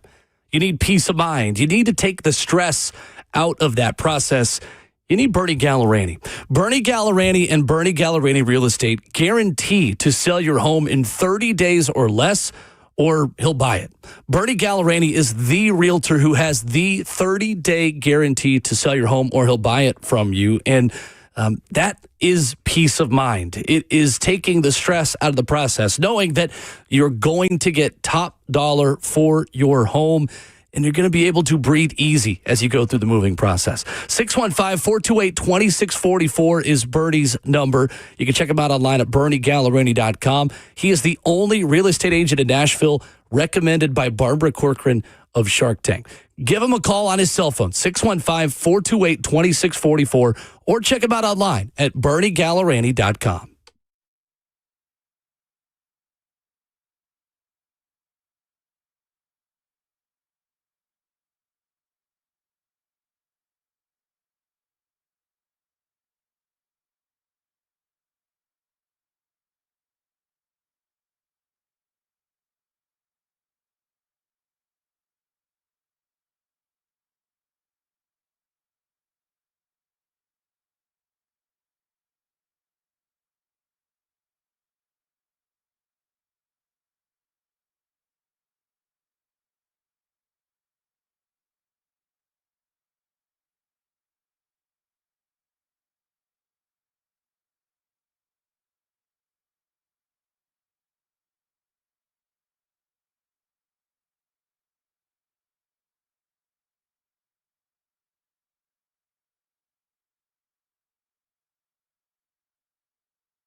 Wrapping up hour 2, first half of the show on Ramon and Will. NFL headlines on deck. Catching you up on what you missed if you've been sleeping in. 615-737-1045. So there are a lot of great press conference rants that are out there. I'm a man, I'm 40. Playoffs. Amazing. We talk about practice. Not a game. We talk about practice. There's a new entry into the Hall of Fame of press conferences from UCLA head coach Mick Cronin last night. Hit it, Justin. What was your thoughts in the student section chanting Booker's name? I could give a rat's ass about the other team's student section. I just meant overall the way that you I would like to give you a kudos for the worst question I've ever been asked. Did you like You should take it. the preparation of the... Do you really think I care about the other team's No, I don't think you care about the other Are you team. raising your voice at me? No, I'm just... Yeah, you are. Yeah, you are. Come on, dude. No reason. Come on. Yes, you are. Everybody's standing here listening to you. Everybody. This is on camera. They can hear you. I answered the question. I could give a rat's ass about the other team's student section. I coach UCLA. I don't care about Michigan State students. I mean, who cares? There's like 4 drops in there that I want to save. This is on camera. People can hear you. I hear you. Are you raising your voice at me? That's a good one. That's a good one. I want that one saved. That's good. I want this is on camera. People can hear you. Saved. And then I want to give you credit for that's the worst question I've ever been asked. That brother's good. Fed up. Maybe we need to have a morning or a weekly segment of the Mick Cronin question of the week on this radio program. Man was going off on the media between him and Tony Vitello this week. We ain't got time for none of your shenanigans, man. This is on camera. They can hear you. That's yes. Put it on the board. Put it on the board, baby. Way to go. Did they lose that bad? That's the question I have for him, man, because to be that upset at the media, like, brother, just go to the locker room already, man. Where's your PR department? Yeah, 82-59, I believe, was the final last night against Michigan State. Never mind. The Bruins are 17-9. Michigan State, to be fair, man, that's the tough place to play. Look at you making up for it. Clearly, I don't know. Clearly, the student section had an impact. I don't know. It's a hard place to play. Worst question I've ever been asked. That's getting to it. That's really getting to So it. the other thing is, this was not even like maybe the craziest thing that happened in this game. Did you see the disciplinary action that Mick Cronin took in the game, Ramon? It was. Oh yeah, I did see He that. ejected his own player. That brother wasn't tripping. Stephen Jamerson, down by 27. Mick Cronin sent him to the locker room.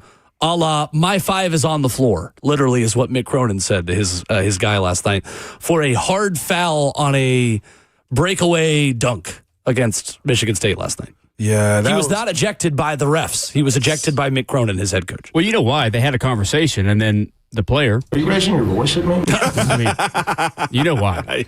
Yeah. It's not like people talking back.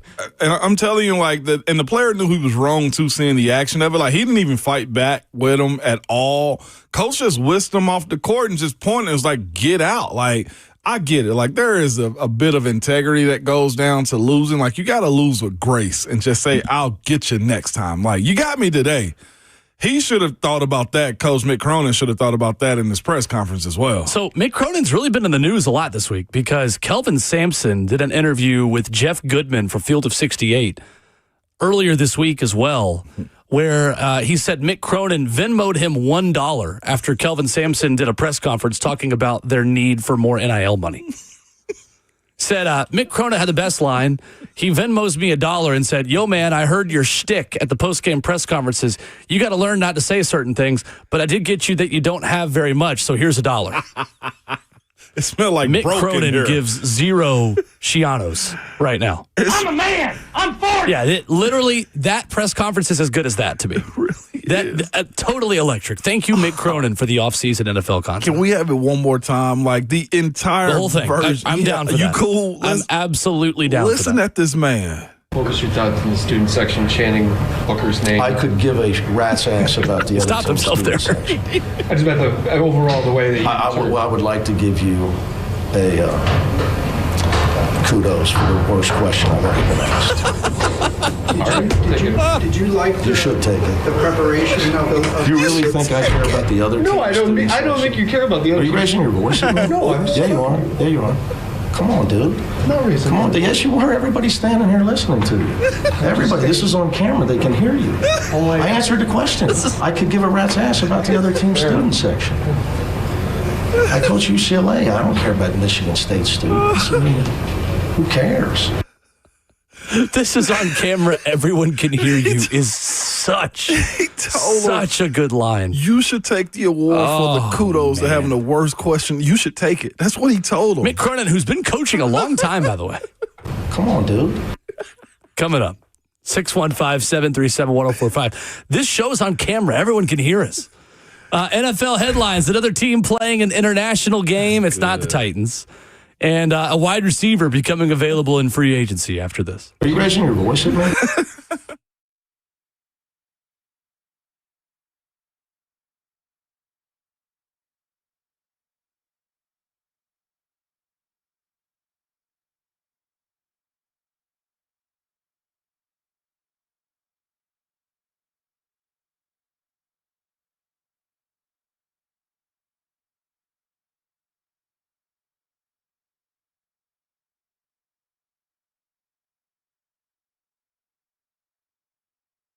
As agitated as that coach was, man, he should probably go to Center Jackson Low T Center is what I'm telling you, man, because they've been highlighted for having the highest quality testosterone on the market, and clearly the basketball coach needs something to get him right. I'm going to tell you, though, Low T Center, they only use pharmaceutical-grade testosterone, never compounded testosterone, so you know what's going on in your body. So don't settle for the compounded mystery testosterone. Settle for the safer, smoother TRT with the real human providers.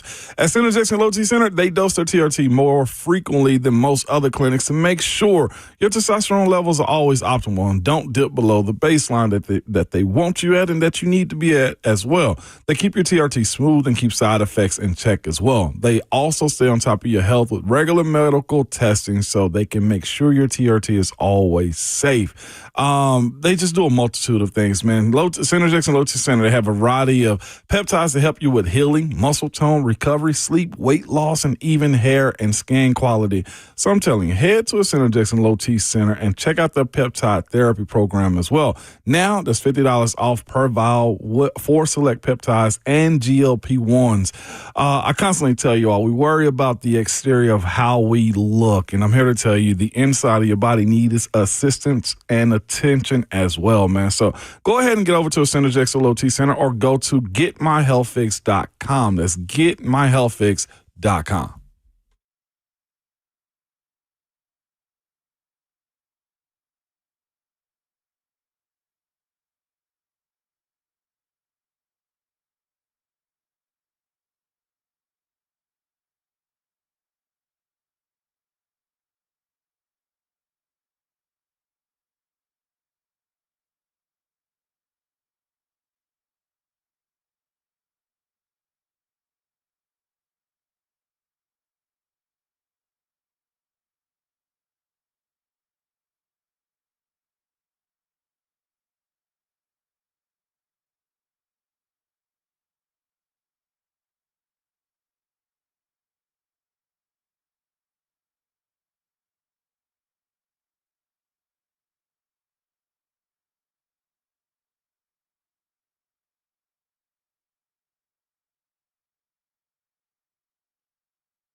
8:01, good morning, live from the Circus Sports at the Mid-Kentucky Downs studio. I'm Justin Hawkins. Nashville SC are winners of the first leg in the CONCACAF Champions Cup, beating Atletico Ottawa 2-0 with second-half goals scored by Rubens Pacias and Sam Surridge. Nashville will now turn their attention to their first MLS match of 2026 this Saturday night against the New England Revolution at Geodis Park.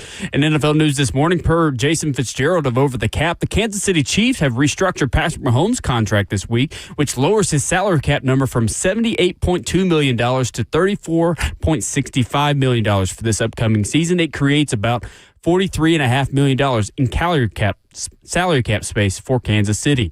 The Titans made a couple roster moves yesterday, signing defensive end Ernest Brown, which was a Rams 2021 fifth-round draft pick, and they also signed tackle Ryan Hayes, a Dolphins 2023 seventh-round draft pick. Coming up today at noon at Ascension St. Thomas Sports Park, offensive coordinator Brian Dable and defensive coordinator Gus Bradley both will speak to the media for the first time as members of the Titans 2026 coaching staff. And Tennessee Vols news is quarterback Joey Aguilar, per Chris Lowe, is still hopeful of winning in court for his injunction hearing, but Aguilar he's going to be headed to the NFL Combine just in case, and to preserve his eligibility, he'll stay for a shorter window, just 48 hours in Indianapolis. For all your foundation repair and waterproofing needs, you got to go to USSTN.com. Breaking news at once on your home for the Titans and Vols. This is 104.5 The Zone.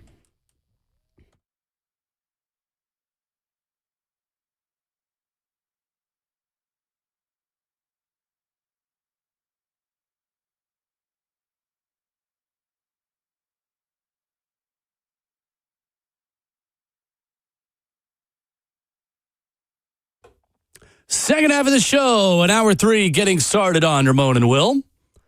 On a pleasant morning, although gloomy, pleasant temperature-wise in Middle Tennessee. 615-737-1045, how you jump in. We're going to address the running back position for the Titans in 2026, coming up here in 15 minutes. Part of our series we've been doing leading up to NFL free agency, reviewing what worked, previewing what could make it better, position by position on the Tennessee Titans roster in the off season. Ramon, I feel like the opinion of this show is that the running back position is maybe more important for them to address than maybe what others are discussing for the Titans in the 2026 offseason. Would you agree? I agree with that. I think we have a different perspective, and not because I block for running backs, but just the importance of what that position is. And the real part is what we'll discuss, how you go about filling it and sustaining it. That to me, I think, is the biggest just detriment to this team. And I think we both consider those types of things help Cam. And I think that's more important than almost anything that he does in his career, is not having to feel the pressure that he's got to do everything. Because if you look at some of his aggressive plays and how he went about extending plays last year, I do feel like that's a side of what he was trying to do, is will himself to a win, because he did that at Washington State. He did that in Miami. Like, he's always been the guy. It's okay having Robin on your side card. It is. At noon today, Titans coordinators will speak to the media. That's offensive coordinator Brian Dable and defensive coordinator Gus Bradley.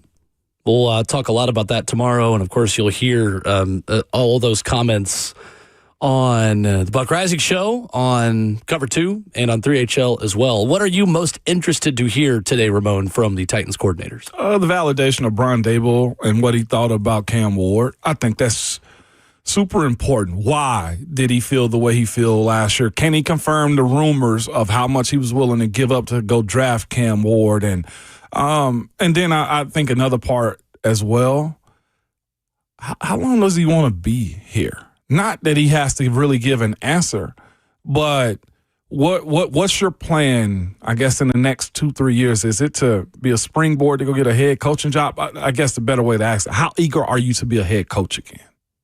If he'll answer it. I think that's a fair question to kind of bring up. And if you're a Tennessee Titans fan, you kind of want to hear him at least lie to you real good, you know? Like, it's hard passing up head coaching jobs.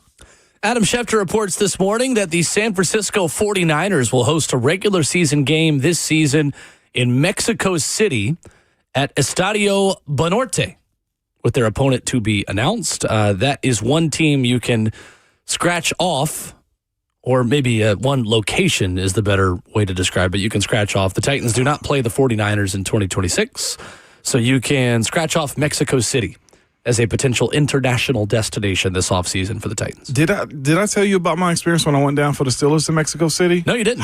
Okay, so it was Nate, Washington, myself, and that's right. a few other players. You remember I told you we went to this beautiful bar. I think I posted it on my not, I was about to say Snapchat. I don't have a Snapchat. On my TikTok, and I think I posted on my stories and everything else on social media.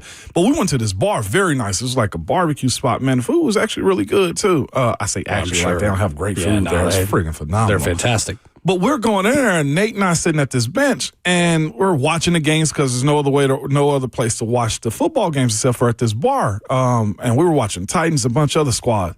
And we just start seeing a lot of 49er fans come in. And then there was a big parade outside. And next thing you know, we were engulfed by 49ers fans. And it was by far one of the coolest things I've seen, just like this group come take over a bar. They had a shop set up where you can buy gear, all of the just masks and stuff that they sell. It was fascinating. I didn't realize they had a stronghold over that market as much as they did. Well, I know Mexico City is heavily populated as well, but it was kind of fun watching them kind of link up at a sports bar, and clearly it was a San Francisco 49ers bar. I like it.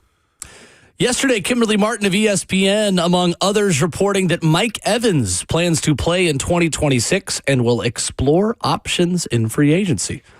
Career Tampa Bay Buccaneer, his agent, Derek Gilmore, told reporters he does plan to play, is set to become a free agent, and one of those options is still returning to Tampa for a 13th season. The Bucs have Chris Godwin, Emeka Ibuka, and Jalen McMillan all set to return at wide receiver. And Mike Evans, Ramon, for the first time ever in an NFL offseason, is coming off of a year where he did not have 1,000 yards. Wow. Only 8 games based on a hamstring injury and a collarbone injury. Mike Evans had 30 catches for 368 yards and 3 touchdowns in those appearances. Before that, he had 11 straight seasons of 1,000 yards. There were a lot of jokes about the Titans being the retirement destination for wide receivers, and get ready to learn Nashville. Mike Evans, are you interested if you're the Titans? I am, but it's also the beginning of the end for a guy like him. He's had his injuries before in years, recently, as of late. And there's one thing that I will worry about, especially coming to a place here in Nashville. He's, playing on the turf, and he's already aging, and just building that rapport with Cam. Like, is he a great weapon to have? Yeah, but I also hope that this front office kind of find guys that's going to be more than a 1-year rental for him. I think he'll be a great addition. But how much growth can Cam have with him in less than a calendar year, basically, is the way I look at it. ESPN.com's Matt Bowen has his best team fit as the Buffalo Bills this offseason. I see that. Ranking him as the number 15 free agent in NFL free agency this offseason. So that's what's fascinating about him, Mike Evans. One, he does have the ring. He's got the Hall of Fame career already. Sure. What is he trying to Cooper Kupp this thing? It's a good question. I mean, probably. I do think the profile of receiver that he is, typically guys like that are looking for a contender to sunset their career with, and especially at wide receiver with a good quarterback. Hey, bro, are you willing to go from Tampa to Buffalo in that cold, or are they opening the stadium this year? Oh, they're opening the stadium, but the stadium's outdoors. It's still outdoors. Yeah. Like, he been in South Florida or mid-South Florida. That's a good point. Oh, his life. That's a lifestyle change. And for a guy that went to college at Texas A&M. Yeah. I can see the fit considering what's going on with Keon Coleman. Like, Josh Allen needs a guy. He needs 1 or 2 more other wide receivers. He's got hell of a group at tight ends, but legitimately he does need a go-getter. Mike Evans has spent his entire football life in the South because he is from where an area Charles Barkley affectionately calls Galveston. Oh, them big old women. With the dirty water. That dirty water. Where are we going, Chuck? Where are we going, Chuck? Galveston. I say that in my best Southern voice that I can. And Shaq just gets them going. I love it so much. I need them on TV more, by the way. The inside the NBA he complained group. about being on TV too much beforehand. So they said, okay, well, we'll make a deal with you. You can't be complaining about, I'm not going to be on with Stephen. I'm not going to do the voice. I'm not going to be on with Stephen A. Smith every day on First Take, and then all of a sudden be saying, why am I not on? We're not on TV hardly. Well, Chuck, that's what you wanted, buddy. I know. That's such a great Here's your group, cake. though. Now eat it. Yeah. And he don't like it. He doesn't like it at all. He's slimming down a little bit, too, Charles Barkley. Well, he openly talks about the Manjaro. Okay. Yeah, no, I'm serious. You laugh. It's a little pill with a big story to tell for Charles Barkley.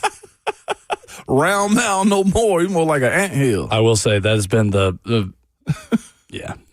Go ahead, finish it, man. I feel like I hear those jingles more than I listen to music in my own car.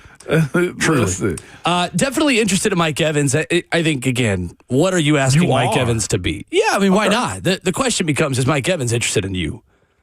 Does he want to come here to end his career? And it don't need to be for the right price either, to your point.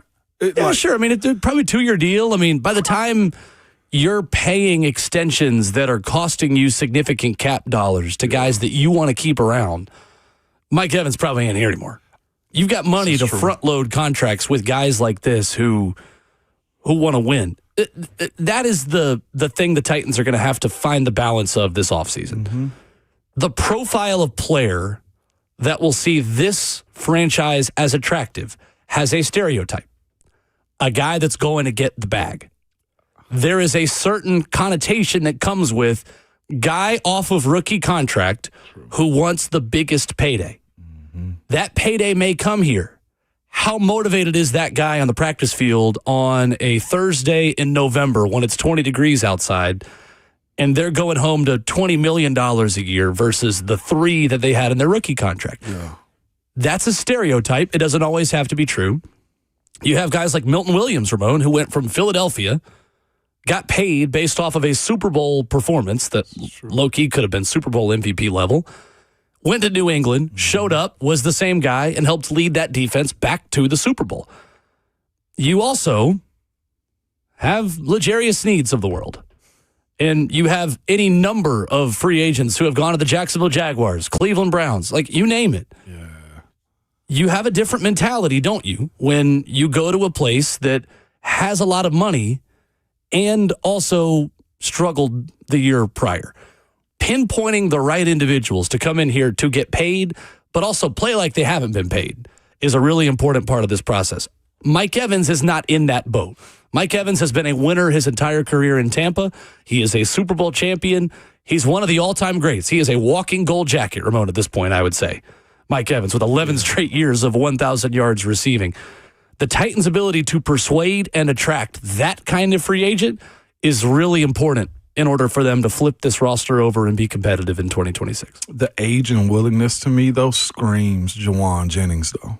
If I can be honest with you, I agree. Jawan don't even hold a candle to what Mike Evans has done in his career. But when you speak about that type of go-getter attitude, but also somewhat still young and play or will play like he hadn't got the bag, I'm not saying this because he's a Vol. I'm saying this because that's the attitude that you want, and also the multiple years that you're seeking for a guy like him to help reset this thing around. Like, to your point, getting a 1-year rental with a 2-year contract out of Mike Evans does numbers for you with jerseys and filling the seats up.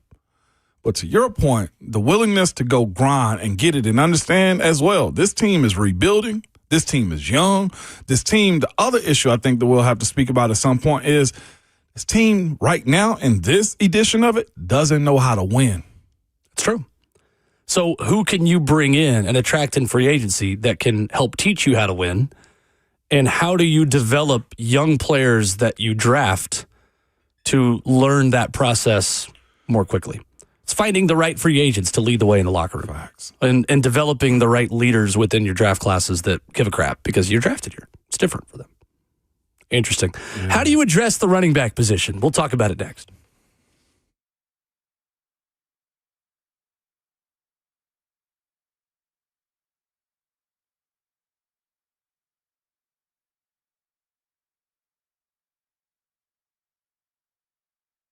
It's Ramon Foster for Medical House Call, man. That's healthcare designed for your life. 7 days a week, they're available to you from 7 a.m. to 8 p.m. Same-day appointments are available as well as next-day guaranteed. Everything from primary health care, urgent care, IV therapy, or even medical weight loss. We just spoke about that a second ago. And fellas, I want to speak specifically to you guys. I know you hate going to the doctor, hate hearing bad news. Man, some of y'all even hate hearing good news, man. Or just visiting the doctor's office where it's cold and you got to worry about what they think of you when you go in. Well, I'm here to tell you this. Medical House Calls is very convenient to you. They will come to your house, to your destination, wherever you are. Even if you are out of town somewhere, you can hit them up and see if they're available in the city that you are trying to go to.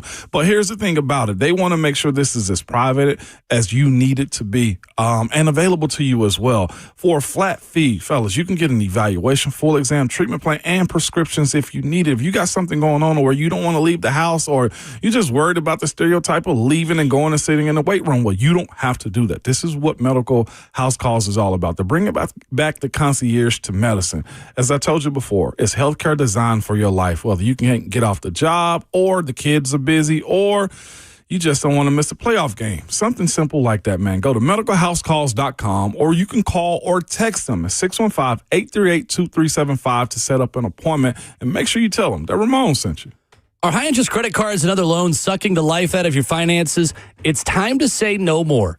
Let Loan Pronto tap into the equity in your home and get the cash you need now so you can pay it all off. Hey, it's Will Bowling. Corey and Jack called Loan Pronto, and in a matter of days, they had $160,000. They kept their 3% mortgage intact and didn't even need an appraisal. With all that cash, they wiped out all their credit cards and 2 car loans, saving $2,000 a month. You can do it too at loanpronto.com. The Rapid Equity Loan Program could get you $100,000, $200,000, even $500,000 in cash. Chloe and Ethan just did it, consolidated all their high-interest debt into one super low monthly payment, giving them an extra $1,000 a month. Imagine, pay off all the credit cards, slash your monthly payments, breathe easier, get your life back.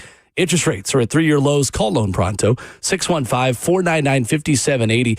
LoanPronto.com at 615-499-5780. LoanPronto.com. Equal housing lender, NMLS 1661781. Visit NMLSConsumerAccess.org.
So running back is a very interesting position for the Titans this offseason because the run game kind of got going late in the year. And with it, so did the offense. Now, you've got money, you have cap space, but you also have an out on Tony Pollard's contract, and you could save a little bit of money with very little penalty by moving on from him. Ramona Will continues here at Hour 3, available wherever you download podcasts at 10 a.m. every morning on Apple Podcasts and Spotify. Ramona, how would you judge the Titans running back room and the way they performed in 2025? At the line, not way above the line, much at all. They had times, whether it's because of the offensive line or the blocking scheme that Coach Bill Callahan was asking to do, or the game plan in general, that had no cohesion to it, no real explosion at all. There wasn't really much to it until the Cleveland Browns game when Tony Pollard went the heck off. Like, there wasn't a whole lot of consistency to it. And here's the way I view this as well. It's one thing to blame the offensive line, and I'm all for blaming the big boys up front too, but there is a level of athleticism, playmaking that position have to show from time to time as well. And I don't think we got much of that this year until later in the season when there was a full commitment to it. I'm not going to trash Tony Pollard whatsoever because, I mean, when you got a rookie quarterback, that's a different life that you have to live as well. Teams know you're going to hand the ball off. Sure. But there wasn't much on the bone to kind of chew with this squad this year. So lightly below the line, if I can be real. Tony Pollard this past season ran for 1,082 yards. That ranked him 13th in the NFL. And he also had the 13th most carries. He was 20th in yards per attempt at 4.5. He fumbled 4 times, forced 39 missed tackles, according to Pro Football Focus, 20th in the league, and had 27 runs of 10 or more yards. That actually ranked him 9th in the NFL. If you had told me that halfway through the season, I would not have believed you because there was no second-level run game for the Titans the first half of the season. And to your point, a lot of that started in Cleveland when the Titans embraced the fact that we've got to run to win. We've got to embrace AFC Central football, and it's kind of one of those, you got to go back to go forward. Yeah, and to back this up just even a little bit more, you said 1,082 yards. Like, here's the other part of that when we speak about production and what you're going to be asking him to do and just how far I think he is or this team is to looking even better. Like 1,082 yards is 63.6 yards a game. Yep.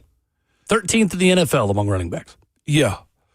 I'm not saying there's more to be had because I'm not sure how much more he could have done with the presentation of Cam being a rookie quarterback and keeping the game slow and on the ground. But I do think there's more to be had with a dynamic playmaker, or if he steps his game up even more if they choose to keep him. Tony Pollard, that is. Sure. So under contract right now, you have Tony Pollard, who started all 17 games, 206 receiving yards to go with the 1,082 rushing. Tajay Spears is under contract in a contract year. Now, his deal is also expected to bump up to $3.7 million as a proven performance escalator based off of where he was drafted and the way the CBA rewards guys earlier in their careers. 283 yards for Tajay last year, who had the high ankle sprain in preseason, 2 touchdowns, 45 catches, 264 yards. Khalil Mullings is under contract. He only carried it 3 times for 7 yards last year, dealt with injuries early. Blake Watson is also on the roster. And Julius Chestnut is an unrestricted free agent. Core special teamer, kick returner, 11 carries for 40 yards for Julius Chestnut last season. Let's ask it very simply, Ramon. Are you cutting Tony Pollard this offseason if you're Mike Borgonzi? Am I cutting him? Probably, because I think there's an upgrade at that position. And I think you can also get jealous of one team in particular that have a very similar thing that you had, and that's Chicago. Looking at what they did with DeAndre Swift and Kyle Monangai, like the tandem that they had, I think is the dream that what the Titans wanted from Tony Pollard and Tajay Spears. Can we be honest? The last 2 years, that experiment hasn't netted you much at all, either from Tajay being injured, which injuries is 100% of the – you're going to face injuries, period. But it's been consistent with him. And then you also have a guy that's not the bell cow that you want, although he's getting it in volume in Tony Pollard, but there isn't much that's going to say, yes, that guy's a game wrecker for the opposing team. It's been like a slow bleed to it. So I personally think there is an ability to either you're staying the same or you're getting better or you're getting worse. Like, that's kind of where I'm at if you don't believe that Tony's going to take you over the top. As I said, the comparison that I want to make for this team is watching what Chicago did. They found Kyle Monangai out of I don't know where, and then DeAndre Swift. Rutgers is where. Rutgers. Well, I mean, that tracks right there. Mm-hmm. But I think when you look at what those two dudes did, 1,087 yards for DeAndre Swift. And then you also find a guy in Kyle Monangai with 783 yards with a friggin' 5 touchdowns on the season. And the dynamic game that they have outside of the pocket, too. Like, that experiment that we've watched with Tajay and Tony, it hasn't netted in what in 1 year Chicago's gotten. Yeah, I agree. I am also releasing Tony Pollard on the contingent that you land one of the top 3 running backs in free agency. Okay. If you have to go beyond Breece Hall, Kenneth Walker, or Rachaad White, I'm keeping Tony Pollard. That's real. Because at that point, I think Tony Pollard is better today than maybe all but those 3. Rachaad White, I think you could even make an argument. Tony Pollard is on the same level as him, considering he had 132 carries for 572 yards last year. And it was good, but again, in limited sample size. He's almost what Tony Pollard was when Tony was brought in here, as someone who is a 1B that's looking to be a 1A and is looking to get paid. So I agree with you. I think the best pathway forward is for the Titans to upgrade at running back and to understand that Cam Ward played his best when the running game started to give him a significant amount of help. And it's not asking less of Cam to want more from the run game to get more out of Cam. Right. So here's my pathway, Ramon, and I'm interested to see if you like my fix here. I have made no secrets about it. I have not hidden my opinion. I want Breece Hall. I really want Breece Hall. Zach Rosenblatt of The Athletic wrote this week that he believes the Jets will probably use the franchise tag on Breece Hall. Says it feels likely the Jets slap Hall with the non-exclusive franchise tag or the transition tag and then figure something out from there. Among the players likely to be tagged, last season, reportedly the Chiefs wanted him for a 4th-round pick. Jets said no thanks. I think there is still a tag and trade opportunity there for New York. I don't think the Titans should be in on that. I want them to just sign Breece Hall, and that be it. The reason why, Ramon, is because of his ability to catch the football and be a safety valve for Cam Ward. He had 591 receiving yards in 2023. Yeah. 36 catches for 350 and a touchdown this past year. 243 carries, 1,065 yards. He's 24. There are a lot of draft prospects we're going to talk about over the next few weeks who are 24 years old. Breece Hall is going into a contract negotiation offseason at 24 years old. Spot Track estimates he'll make $11 million of average annual value. I'd go between 12 and 14 for Breece Hall. Yeah. I think Breece Hall and his ability to take a check down, an angle route, an option route, and turn it into a big explosive gain is exactly what this team needs right now. And considering the options they have on the wide receiver free agency market, especially if Alec Pierce doesn't make it to free agency, all of a sudden, I think the most impactful pass catcher that you can add in free agency might be Breece Hall, Ramon. And I think for a quarterback in Cam who is learning how to make the right decisions at the end of extended plays and not always take the feast, but sometimes just settle for the appetizer. A little snack. That's what this would be for Cam Ward. I think Breece Hall would be the perfect complement to what Cam needs at the running back position right now. Do you agree? I do. It's him or something very, very similar, because that to me is also the one thing that Kenneth Walker doesn't possess per se. Like, he can get in space. Correct. He had a nice screen in the Super Bowl. Yep. I think he's capable. Is it natural to him? We'll have to see it. But are you willing, if you're Brian Dable, to put the ball in his hand in those moments right there? Like you said, the lateral plays of quick screens, he's good at. And here's the other part too, when you speak about Breece Hall versus Kenneth Walker, because the one thing that has to happen as well is Breece Hall doesn't have to be, he needs not to be franchise tagged. Right. So you're living in that world. You need him to make it. You do. You need him to make it in free agency. Was somebody else on your list? I've got a plan B and a plan C. I want to know where Rachaad White fits on that plan B or C. Is he C or is he B? C. He's C. Plan B for me is adding 2 free agents. Those 2 free agents are Kenneth Walker and Tyler Algier. In this scenario, you would have 3 capable backs in Kenneth Walker, Tyler Algier, and Tajay Spears. Mm-hmm.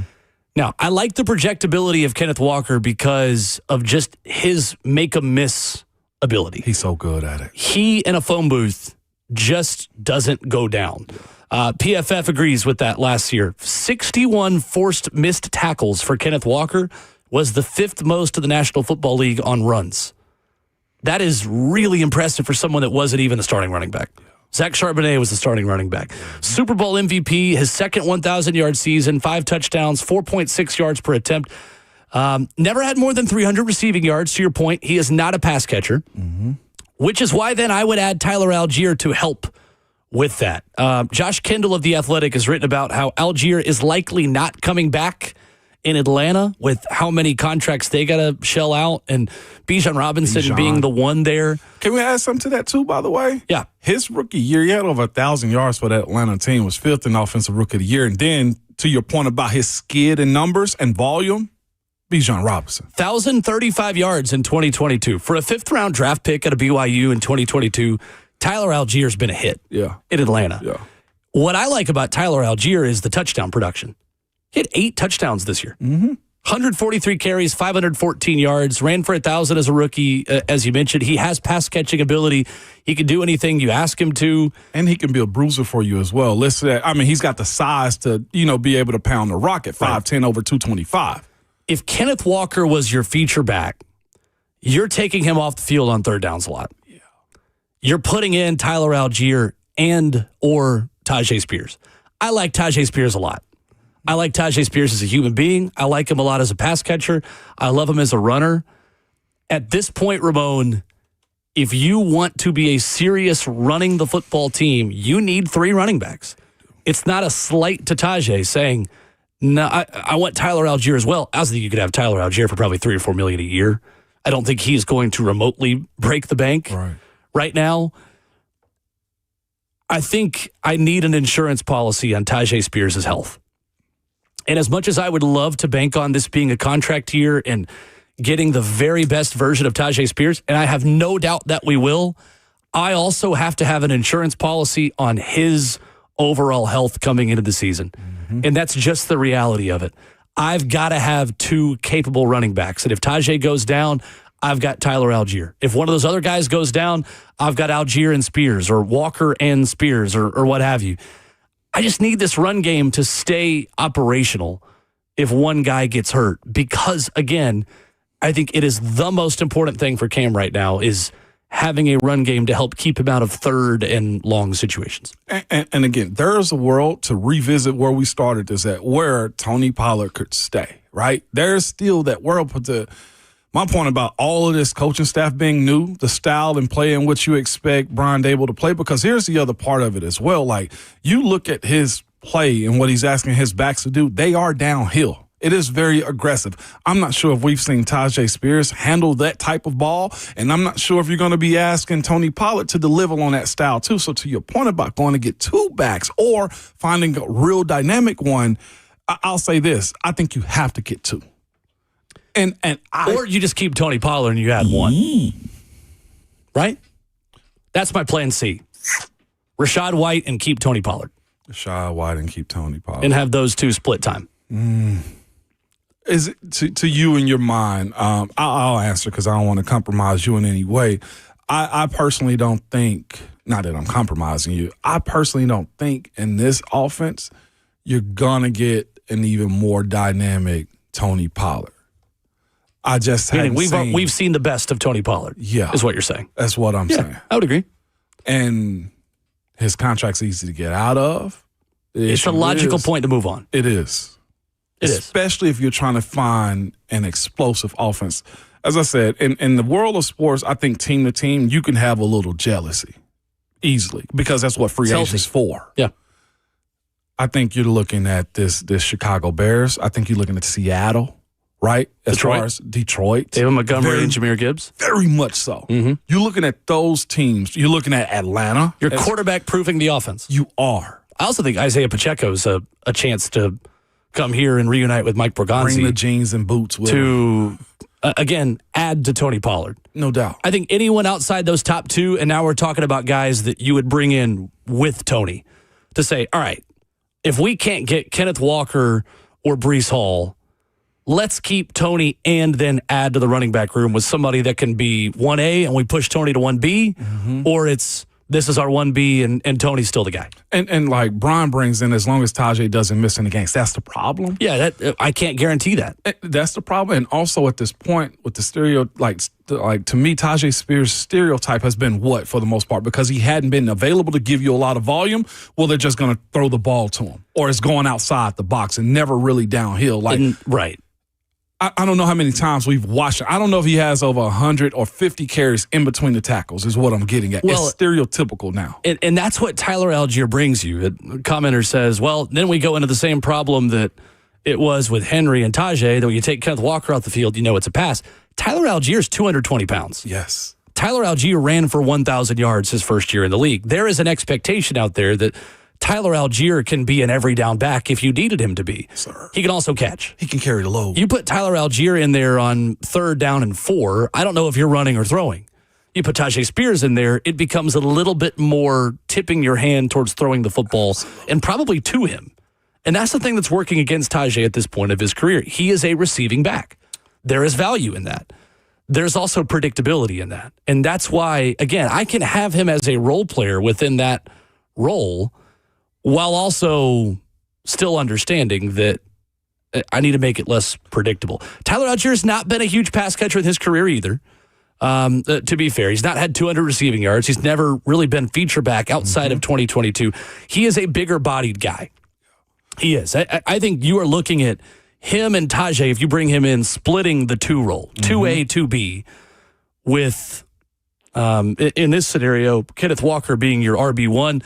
Algier, who I still think has receiving ability, is your short yardage guy, and Tajay is a little bit more of your pass catching guy, with the expectation that both those guys are going to have to do the other role as well. I got a strong admission that I want to submit that I think would fit the transparency of not knowing what's going to happen on each play. And we will do that coming up next.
Ramona will wrap it up hour 3 this morning, fixing the Titans running back position in the 2026 offseason.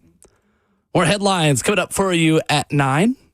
Your phone call, 615-737-1045. Dylan in Madison wants to talk running backs. What's up, Dylan? What's up, Dylan? Good morning. How's it going, fellas? Good.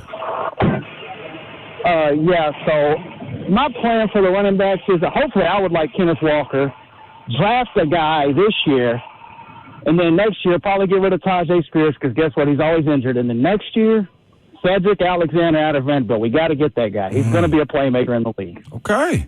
That's what I'm talking about, Dylan. Appreciate you holding on for that, man. Appreciate the call. He's not just planning for this year. He's planning for next year as well. Dylan like that for you. I got something that the Titans can do that could be really cool for them. Okay. All right, there's already the social media just joke and conversation like this is the bald crew as far as the coaching staff go, right? Oh, yeah, of course. You know what they could do, and by far one of the coolest things, I think, when you look at how they can set up this backfield, going back to the running backs. Okay. They could do the law offices of Kenneth and Kenneth. Oh. Kenneth Walker and Kenneth Gainwell. Oh, Kenneth Gainwell is my other guy. Well, and you'd have two guys tied to Memphis. One who went to high school there, one who went to college there. Yes, absolutely. Tennessee Titans, not just the Nashville Titans. So I'm saying? That's what I'm talking about. Well, no, and legitimately I say that because I watched him in Pittsburgh this year. You want to talk about balance and being an even threat. Like if you got Kenneth Walker in free agency, and you're probably going to pay more for him, Kenneth Walker, that is, with how hot he is, and that market might fluctuate. You might get him for $8 to $9 million. I think less than that. You think less than that? I think you get it for $5. Really? Walker? Yeah. Gainwell. Gainwell's market projection is about $3 million, which is surprising because he was crucial for Pittsburgh. That's why I feel like you get him for $5. Yeah. Oh, so there we go then. Yeah, it's usually a little bit more inflated. 2 for $10 for Kenneth Gainwell, I think, would make a lot of sense. My point on like finding somebody that can also help in the backfield is this. I watched him not knowing if he was going to run the ball or catch the ball out the backfield. I didn't realize how many receiving yards he had in Pittsburgh this year. Talk about it, Will. He had 73 catches for 486 yards. Weapon. I believe that would have made him the second leading non-tight end receiver on the Titans last year.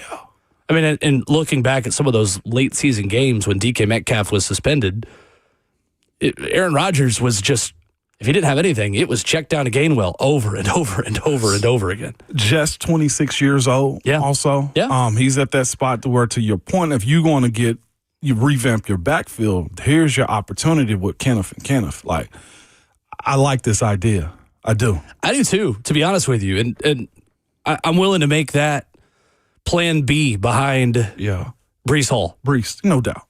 Because Breece Hall is going to have enough of the snaps to where if Breece Hall is here, Ramon, I'm willing to let Breece Hall, Tajay Spears, and Khalil Mullings be the 3 running backs. Breece Hall, okay. All right. Yeah, that makes sense. But if you bring in Kenneth Walker, then I think adding a second running back would make a lot of sense if you are releasing Tony Pollard. Yeah. Kenneth and Kenneth, attorneys at touchdowns. Come on, man. Call the law offices of Kenneth and Kenneth. It's just in a red zone near you. And here's the thing about it as well. These things are attainable because, again, we're not spending the Titans' money, but it's got to be spent somewhere, right? And if you can really revamp this offense, like the possibilities of 1 or 2 of these guys being signed here is very possible what they're capable of. We got a lot of questions about Rico Dowdle in the F&M Bank chat on YouTube. To be totally honest with you, I think we got Rico Dowdle at home. I think it's Tony Pollard. And maybe that's an oversimplification because Rico Dowdle was also a running back 2 in Dallas who went on to thrive elsewhere and in Carolina this past season where he made the most of his opportunities. 1,076 yards, 6 touchdowns, 24 explosive runs of 10 or more yards, 16th in the NFL, 39 catches for 297, maybe a little bit more of a receiving threat, but at that point, I'd rather just keep Tony Pollard. He's 27. He's a little bit older. I mean, he'd be fine. Yeah. But again, like, who else are you adding? It's an option. Or are you keeping Tony Pollard? Yeah. If you add Rico Dowdle and keep Tony, okay. I'm good with those being my 3 running backs, but I don't think Rico Dowdle is going to step up and be a 1,500 yard runner on his own next season. I think he's very similar to what you already have. To me, I think if you're talking about this running back position, I think it's 2 things that you need from it is a threat at the line of scrimmage and beyond, meaning either in handing the ball off, and he gets you chunk plays, which we didn't see a lot of the last 2 years, or being able to pass catch behind the line of scrimmage and get you chunks as well. The biggest part to me is that, starting at the line of scrimmage and getting chunks. And then the other side is explosive plays with not just you having to go through the air. Exactly. Like that breakaway speed. Like, Chig had a better run. Yeah. Than what.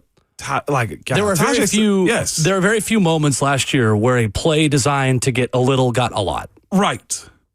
Very rare. And at the end of the day, in this sport, when the differences between good and bad teams is not all that significant, and on any given Sunday, anyone can win. Oftentimes, the difference between a win and a loss is: did you make the most out of very little? Did you take a 5-yard slant and turn it into a 50-yard game? I was just about to go there. Did you take a 5-yard run up the middle and turn it into a 50-yard touchdown? Yeah. The Jimmies and Joes matter. They do. However you spin the running back position this offseason, I think it is pivotal for them to upgrade the room. Yep. What I don't want them to do is take one step forward and one step back and release Tony Pollard and sign Rico Dowdle, and then it's Rico Dowdle, Tajay Spears, Khalil Mullings. I don't think that's really an upgrade. And then you're saving the money on Tony, but then you're just spending that money on Dowdle again. Right. If you are making the subtraction, I want to see 2 additions, or I want to see such a big addition in Breece Hall that it's basically like adding 2 players. That's where I'm at this point. You can pay for it if it's Breece Hall as well. Yes, you are. But you got it. And I'm willing to pony up for it. And again, the point of this conversation is to protect the quarterback as much as you need. Don't hit us with better as a unit. Don't hit us. Cam don't need any protection. Yeah, he does. Yes, he absolutely does. Yeah, he does. And Brian Daboll offenses always run well. And sometimes at the quarterback position. But it is important for them to get better at running back. Really, really important. Very much so. 615-737-1045. A report came out about Joey Aguilar in the NFL Combine that we'll update you on to begin hour 4. Plus, if you missed the soccer minute earlier, how about we run it back? Nashville SC in action last night. We'll tell you what you missed coming up.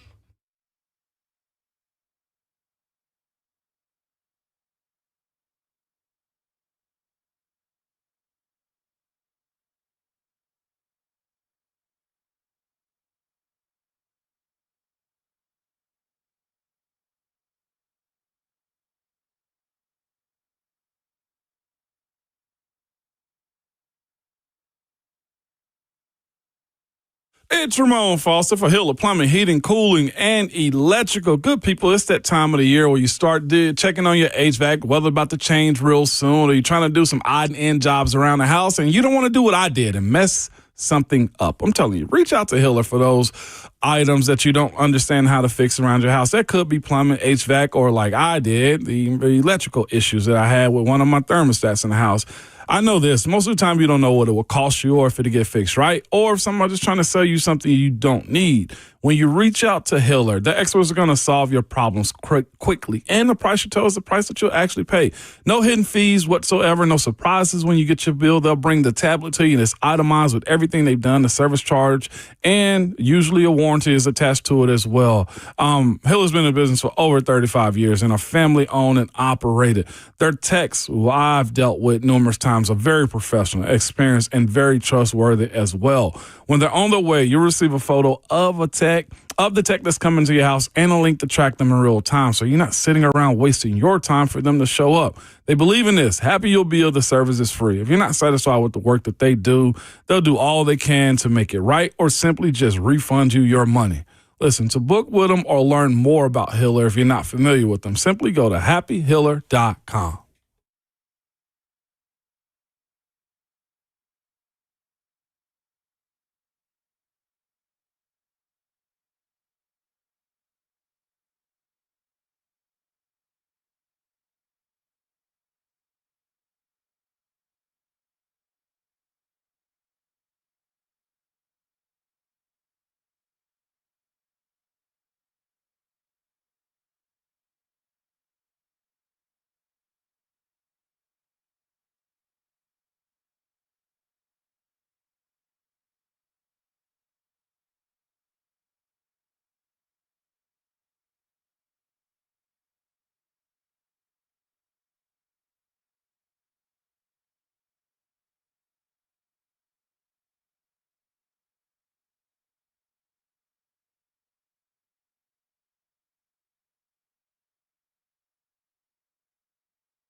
9:01, good morning, live from the Circus Sports at the Mid-Kentucky Downs studio. I'm Justin Hawkins. Nashville SC takes the first leg in the CONCACAF Champions Cup, beating Atletico Ottawa last night 2-0 with second-half goals by Wubens Pasias and Sam Surridge. Nashville will now turn their attention to the first MLS match of 2026 this Saturday night at Geodis Park against the New England Revolution. NFL news this morning per Jason Fitzgerald of Over the Cap. The Kansas City Chiefs have restructured Patrick Mahomes' contract, lowering his salary cap number from $78.2 million to $34.65 million for this upcoming season. It creates about $43.5 million in salary cap space in Kansas City. Coming up today at noon at Ascension St. Thomas Sports Park, Titans offensive coordinator Brian Dable and defensive coordinator Gus Bradley will speak to the media for the first time as members of the Titans coaching staff. And Winter Olympic news in Italy this morning is alpine skier Michaela Schifrin won gold in the slalom, finishing a full 1.5 seconds ahead of silver medalist Camille Rast of Switzerland. The result ends an 8-year Olympic medal drought for Schifrin. For all your foundation repair and waterproofing needs, you got to go to USSTN.com. Breaking news at once on your home for the Titans and Vols. This is 104.5 The Zone.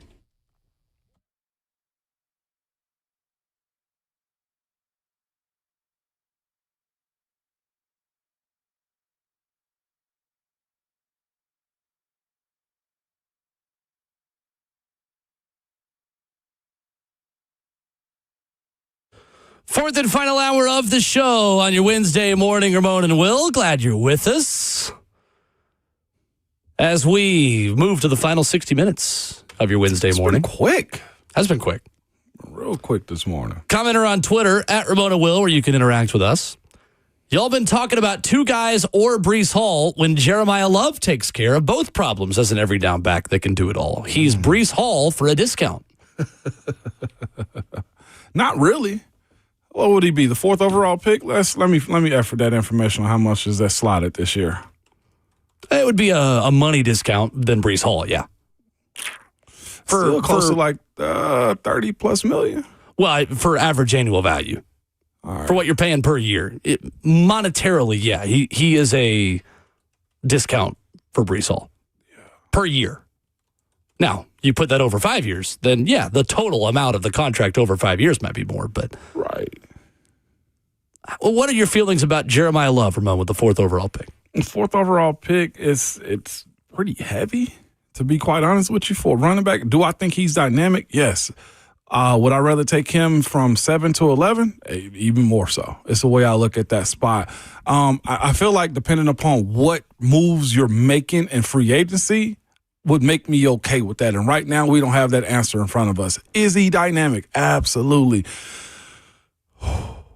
But you're talking about, if we're looking at the schematic of it all, a young running back that has to also know how to pick up NFL defenses as far as protections, and also being able to handle the workload of going from a 12-game season, 13-game season to a 20-week season in the NFL as well. So there's a lot to ask of a 4th overall pick as a rookie in his first year with a team that also has a second-year quarterback as well. I like him as a prospect. It's got to be set up a whole lot better for him to be here. And has questions on offensive line, because what did Ashton Genty look like this year behind the Raiders' offensive line? Yeah, didn't even run for 1,000 yards. I'm with the conversation. We still like Ashton Genty, right? Still think he's a really good player. Didn't get 1,000 yards behind the Raiders' offensive line this year. I don't know. That, to me, is the proof you need. Commenter on YouTube agrees with us and makes the point very well. Says, discount, you got to factor in the player you're not getting at 4 to take Love at 4. Mm-hmm. And that's the simplicity of it today. The Titans have needs at premium positions you have to draft in order to find. You don't have to draft a really good running back to find a really good running back. And you definitely don't have to draft them in the first round to find a really good running back. What is this with the 2025? Yeah, you win somewhat, but the 2025 4th overall pick last year got $38.5 million. 43.6 over the cap is what it was. I think Cam last year's the number 1 overall pick got over 50, if I'm not mistaken, as well. So probably closer to 40 for the 4th overall pick, which average, if we're doing the 4-year, not the 5th-year option, about 10 a year. is what the position The total still cash is. of it, yeah, it's not much of a discount at all. No, it's not much of one. It's marginal, but it's not much of a discount of what you're going to pay for Breece Hall. So either way you spin it, you're paying a running back $40 million probably over. So here 3, 4, it is. 5 years. I got it. Well, if Spot Track is correct, slanted for this year, the value of that contract for the 4th overall pick for the Titans is going to be $49 million. And the average annual value of $12.2 million. The signing bonus is going to be close to about $32 million for the 4th overall pick this year. So is it a discount? He's young, but not really. We're talking about $12 million a year basically for a rookie running back. So now that we got the economics out the way, you still want Jeremiah Love, or do you want to go try to find 2 for the price of 1? Well, let's look at Ashton Genty's contract, shall we? Yeah, even better. Considering he was a 6th overall pick last season at running back. According to the salary cap, yeah, you're probably spending less on the front end, but you're spending more on the back end of the contract. Ashton Genty's cap hit in his rookie season was $6.5 million. It'll be $8.1 million this year, $9.7 million in 2027, $11.4 million in 2028. That's comparable to what you would pay Jeremiah Love. It is a discount. It's not a significant discount. And it's also the inexperience of the rookie running back as well. And the, again, opportunity cost of what you're giving up. I can't find a premier stud pass rusher in free agency to the level that I could maybe find one in David Bailey or Reuben Bain Jr. with the 4th overall pick. I can find a stud running back named Breece Hall. I can find another one named Kenneth Walker that, yeah, I could draft for the first pick, but I could also go sign him and then get the edge rusher. Yeah. That's kind of where I'm at with this. Yeah. Joey Aguilar. Interesting story this morning, or maybe late last night if you were not up to read it. Maybe it's this morning. On3's Chris Lowe reports that Joey Aguilar is planning on attending the NFL Combine for an abbreviated window. He will be there for 48 hours, keeping his potential eligibility as he awaits a decision from his preliminary injunction hearing last Friday. So the Combine starts February 23rd. It runs through March 2nd. Judge Chris Haggerty has yet to make a decision on whether he will grant Aguilar an injunction that will let him return to the Vols next season. If a decision does grant him eligibility before the Combine, he would likely pull his name out. If a decision went against him, he would likely stay for the entire event. Is this tipping his hand, maybe, Ramon? In any direction? No. The timing of this mean anything to you? No, not at all, because that is the other side of it as well. Like, nobody knows how this is going to go, and he can't just be unemployed or wait on the pro day at UT in order for him to get in front of these NFL GMs and owners and whatnot and coaches. I think this is a smart play by him if he does still have some eligibility, because that's been my one concern is what is he doing to prep himself? I think we asked Austin this yesterday, what is he capable of doing? He's still inside of the facility rehabbing himself and working out with what he can do. The preparation has to happen. The same as I think Trinidad Chandler is what should still be considering it as well right now. And what was messy for both of those guys, Trinidad Chandler, who's already been granted his extra year at Ole Miss, and Joey Aguilar, is this case is ongoing. What happens with those two individuals if they get shut down in July? That's the issue that either one of them's going to run. So if it does come down to them doing the interviews and neither one of them gets selected, at least they have a profile with NFL teams to say this is how his interview went. And besides, anyway, I don't think he's going to throw at the Combine regardless. Not many people are throwing or doing anything at the Combines in general these days. That's why I brought up Reuben Bain Jr.'s 40 time that he's going to be able to do at the Combine. I doubt he does. Top 10 picks aren't really working out as much as they were in years past for the Combine. I think it's smart. He needs to plan on that. Right. Last night in Hamilton, Ontario, Nashville SC beats Atletico Ottawa 2-0. Off and running in the CONCACAF Champions Cup. The second leg will be played next Tuesday at Geodis Park. Nashville SC has a 2-0 advantage and 2 away goals, which is the tiebreaker. Brian Schwacke becomes the 6th goalkeeper in Nashville SC history to record wins in his first 6 starts for the club, with a shutout performance, 2 clean sheets in 6 starts for him now. Getting the start of this game, I'm interested to see what that means for Nashville SC moving forward into their home opener on Saturday against New England Revolution. B.J. Callahan, the head coach, told the media on Monday they had made a decision on who the starting goalkeeper was going to be. They were going to stick with that guy. That doesn't necessarily mean it is Schwacke because he played in CONCACAF Champions Cup, but that maybe gives us a hint that it is. Really big position battle there. Him, the original starter, Joe Willis, who's back on the roster, was brought back with a new contract, and Xavier Valdez, the starting goalkeeper for the Dominican Republic, being a part of a three-man competition. Maybe a little bit of a tip of their hand to say that Brian Schwacke is the new keeper. Nevertheless, he was not really super challenged, at least in terms of shot stopping last night. Nashville fairly comfortable in this one, despite a couple of late sights of goal from Ottawa. Wubens Passius and Sam Surridge with the goals as Nashville SC, Ramon, is off and running in 2026. And this season lasts all the way up through September, which is wild. The MLS Cup Championship is crowned the same day as the SEC Football Championship. Let's go. And the season just started today. Yes. But even, seeing a little bit that I did of Nashville SC's game last night, there was more opportunity for them to score more goals. And I say that with all due respect to them, just to let you know, this isn't a sit back and kick the ball around the pitch. This is an aggressive style of soccer, as you described it yesterday, that if they got an opportunity to go at it, they're going to go get goals, man, and not just scheming you up. This is an aggressive team. They're fast and downhill, too. From what I can saw, that's a football term, fast and downhill. But yeah, it is. Legitimately, I saw somebody said in our YouTube chat as well as where you can catch us, this is a fun group. I know somebody was joking a second ago. It's y'all are sleeping on Nashville SC. This is the most fun and successful pro team in Tennessee. And it is at this point. There's no debate right now. There's no debate. They won the U.S. Open Cup last year. They have legitimate trophy aspirations this year as they pursue MLS, CONCACAF Champions Cup, Leagues Cup, which they will play in again late this summer. It's going to be a really fun season. Saturday, Geodis Park, 7:30, the kickoff against the New England Revolution under new leadership and their new head coach this year.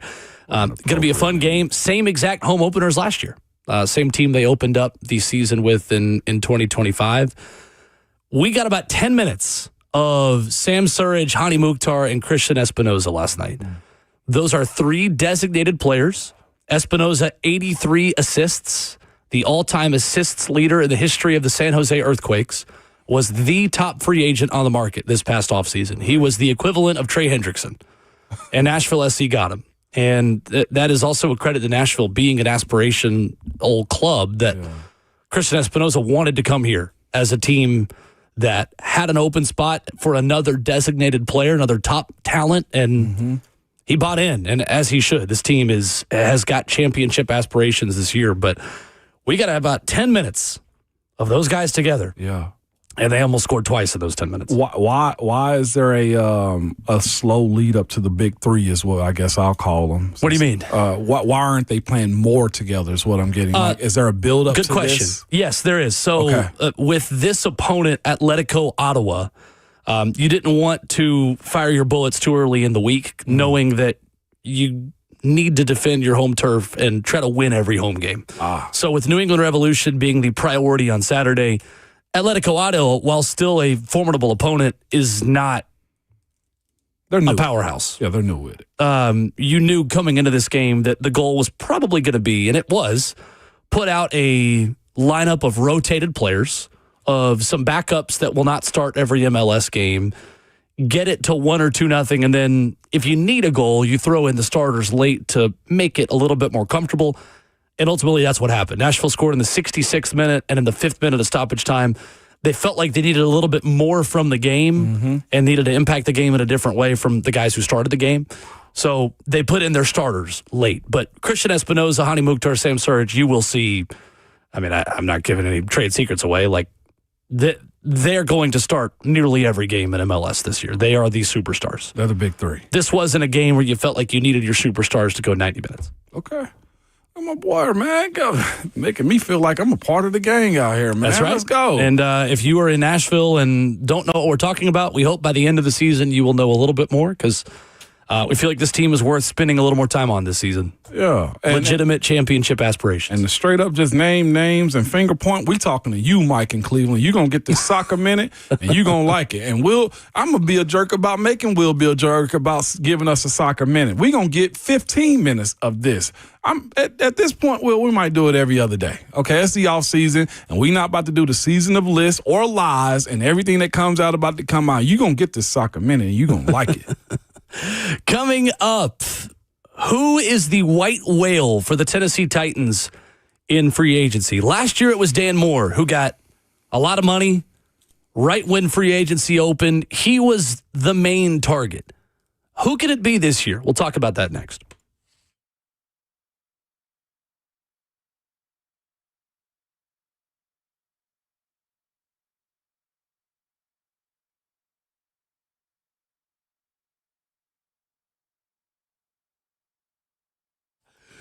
Yeah. Hey, man. Tennessee was hit hard by severe weather last month from Winter Storm Fern. We should have knew it.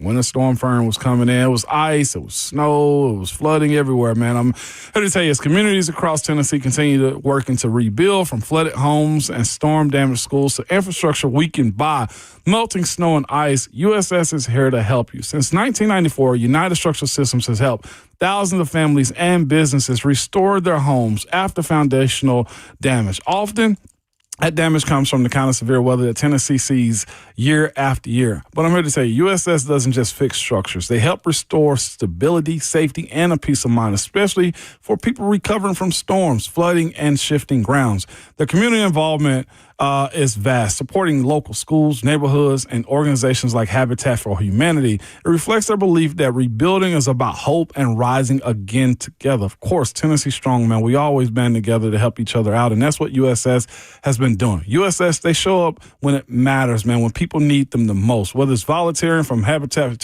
for Humanity, helping homeowners recover after a storm, or simply ensuring your home's foundation is stable and dry. They stand shoulder to shoulder with the community that they serve. And this year as well, in March, it will mark the 10th year that USS has been a part of a Habitat for Humanity build, just to show you their commitment to this community and just the foundations that they support. I'm here to tell you, go ahead and visit USSTN.com and gain a peace of mind with United Structural Systems, foundation repair, and waterproofing services. And make sure you tell them that Ramon sent you.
Ramona Will, the 104.5 The Zone, hour number 4. Maybe you're time traveling with us this morning. You're listening in the afternoon on your lunch break, wherever you download podcasts. You've come to the right place. But have you subscribed to the channel? Many of you listen to the podcast. You'll come by. Our numbers tell us that many of you still are not subscribed or following Ramona Will, wherever you download podcasts. We'd love for you to do that. It's free and it's easy. And we're not going to show up on your door. I mean, we can, but that comes at a price. But that's not what this is. Wherever you download podcasts, Ramona Will, Apple Podcasts, and Spotify. So Matt Bowen of ESPN got a lot of us talking on ideal fits for the top players in free agency. And of the top 50 players that ESPN.com ranks in free agency, the Titans are listed as the best fit for 2 of them. Alec Pierce as the number 6 free agent on the market, and Boye Mafe, a Seattle Seahawks edge rusher who only had 2 sacks on 33 pressures this season, did have 9 sacks the second year of his career in 2023 and 6 in 2024. Was seen as a good edge rusher fit for Robert Saleh. What I would say is probably the second biggest need the team has this offseason, because to me, nothing touches corner on needs for this offseason.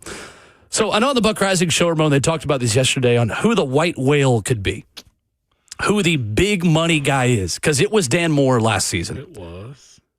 Who is the player, Ramon Foster, that you believe the Titans should pay the most money to as the centerpiece of the 2026 free agent class? I want to say Breece Hall. Okay. That's 12 to 14 million a year. So you don't see anybody eclipsing that number? The other one is Kyle Pitts to me. Oh, okay. I know there's been conversation of him being franchise tag. There has been.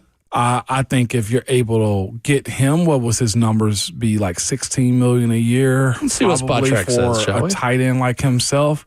But Kyle Pitts, if not back in Atlanta and they don't value him, I see him as a guy I think the Titans should go after based upon his catchability. He's been a guy that's led the way when you're trying to have a good receiving court, tight ends included. I think when you look at also Gunner, like Helm, that 1-2 punch right there would do numbers, I feel like, for this team. On top of Gunner, Helm being a blocker, and, Kyle Pitts, you're getting some blocking, but more of a weapon. Sure. Kyle Pitts to me. You value Kyle Pitts more than Mike Giannitti does at SpotTrack.com. You said $16 million average annual value? For hitting the free market, yeah. Mike Giannitti's got him at $11 million. Really? A tight end? So he says that comparable contracts are Jonnu Smith, 1 year for 12. Dalton Schultz, 3 for 36 at 27 years old. Tyler Higbee, who signed a 2-year, $17 million deal, 8.5 at 30 years of age. And Jake Ferguson, who signed a 4-year, $50 million contract at 12.5 a year. I like what Kyle Pitts could bring you. Yeah. I certainly like the red zone threat there. Easily. And I agree with you, too, that when you're going to be probably more in 12 personnel and have more 2 tight ends out there at the same time, you need the versatility of both those guys to be able to block and catch. And I think Kyle Pitts brings that, and I think Gunnar Helm brings that. I just don't want to put all my eggs in one basket, and that being Breece Hall. So I'm just trying to look at how can you supplement those other guys, because I personally don't know how big of a money group this free agency class is going to be as well. The number one group, according to Matt Bowen at ESPN, is Trey Hendrickson at 30-plus years old as an edge rusher. That's an immediate impact premium position. Yeah. So likely someone ring chasing if he does hit the market. 2 on the list, George Pickens. He's going to be franchise tag. Most likely. Most likely. I think Kyle Pitts most likely is going to be in Atlanta. Center, which we've had the conversation of Tyler Lindenbaum. I know that is an offensive line crusher. I'm going to get to that in a minute. But I'm looking at this group. Daniel Jones probably won't be on the market like that as well. Alec Pierce, decisions on him. Breece Hall, like this top 10 group, what I'm getting at more than anything, might get franchise tag or retained by their own teams. So I think this is a good place to start, because Matt Bowen, within this piece at ESPN.com we've been talking about this morning, gives best team fits for all these guys. Of the top 10 players, only 6 of them. Okay, I say only 6. That's a good amount. 6 of them are with other teams. So his best team fit for Trey Hendrickson is the Colts. Couldn't agree more. That Colts defense needs all the help they can get. They got it at corner with Sauce Gardner. They'll get healthier in the defensive backfield where they were just shredded by injuries last year. But opposite Laiatu Latu, they're looking for an edge rusher. That makes a ton of sense. George Pickens is going back to Dallas. Tyler Linderbaum, I think, may be the top free agent to actually hit the market because it does not appear that he's headed for a reunion with the Baltimore Ravens. Right, no. Daniel Jones, I'd be shocked if he goes anywhere else, Ramon. Coming off the injury. I can't see it. Indy, with the play that he gave them, 8th best QBR in the league through week 13. They're just not in the business of letting him leave the building. And he picked would not make any worst sense. Time to get injured and the worst season for himself personally because this is his market. If he didn't have the Achilles, he's cooking in his market. Jalen Phillips is the 5th-ranked edge. Matt Bowen's got him heading back to Philly. If he doesn't, all of a sudden, he may skyrocket to the top of my list on who the quote-unquote white whale could be. Yeah. Philadelphia is not in the position to really move on from premier edge rushers that they already have, much less ones they don't already have. I mean, Philadelphia is in a window. You don't you don't compromise on edge rusher unless you feel really confident that you're going to be able to immediately replace that guy. And if they liked what Jalen Phillips gave him in the building this year, I'd be a little surprised to see him leave Philly. Alec Pierce is 6th, and his fit is the Titans. Ramon, if he is available, Alec Pierce is my number 1 big money target in the free agency cycle for the Titans. I was going to say he might mess around because there has to be balance to this free agency. Like, what's his name? Matt Bowen also has Trey Hendrickson going there. And that's going to be a pretty penny going to Indy. Right. Like, you have to be roster challenging manage. to pay both. Yeah. And also Michael Pittman, who you've already paid. And, I mean, Daniel Jones. Like, they're looking like they're going to turn into the New Orleans Saints. Of all the wide receivers out there, I think Alec Pierce best fits with what Cam Ward needs. Someone who can help him when he hunts downfield and targets the big play. Alec Pierce averaged a league best 21.3 yards per catch with the Colts in 2025. He is a vertical threat. Who loves vertical routes, Ramon, as the offensive play caller? Brian Dable.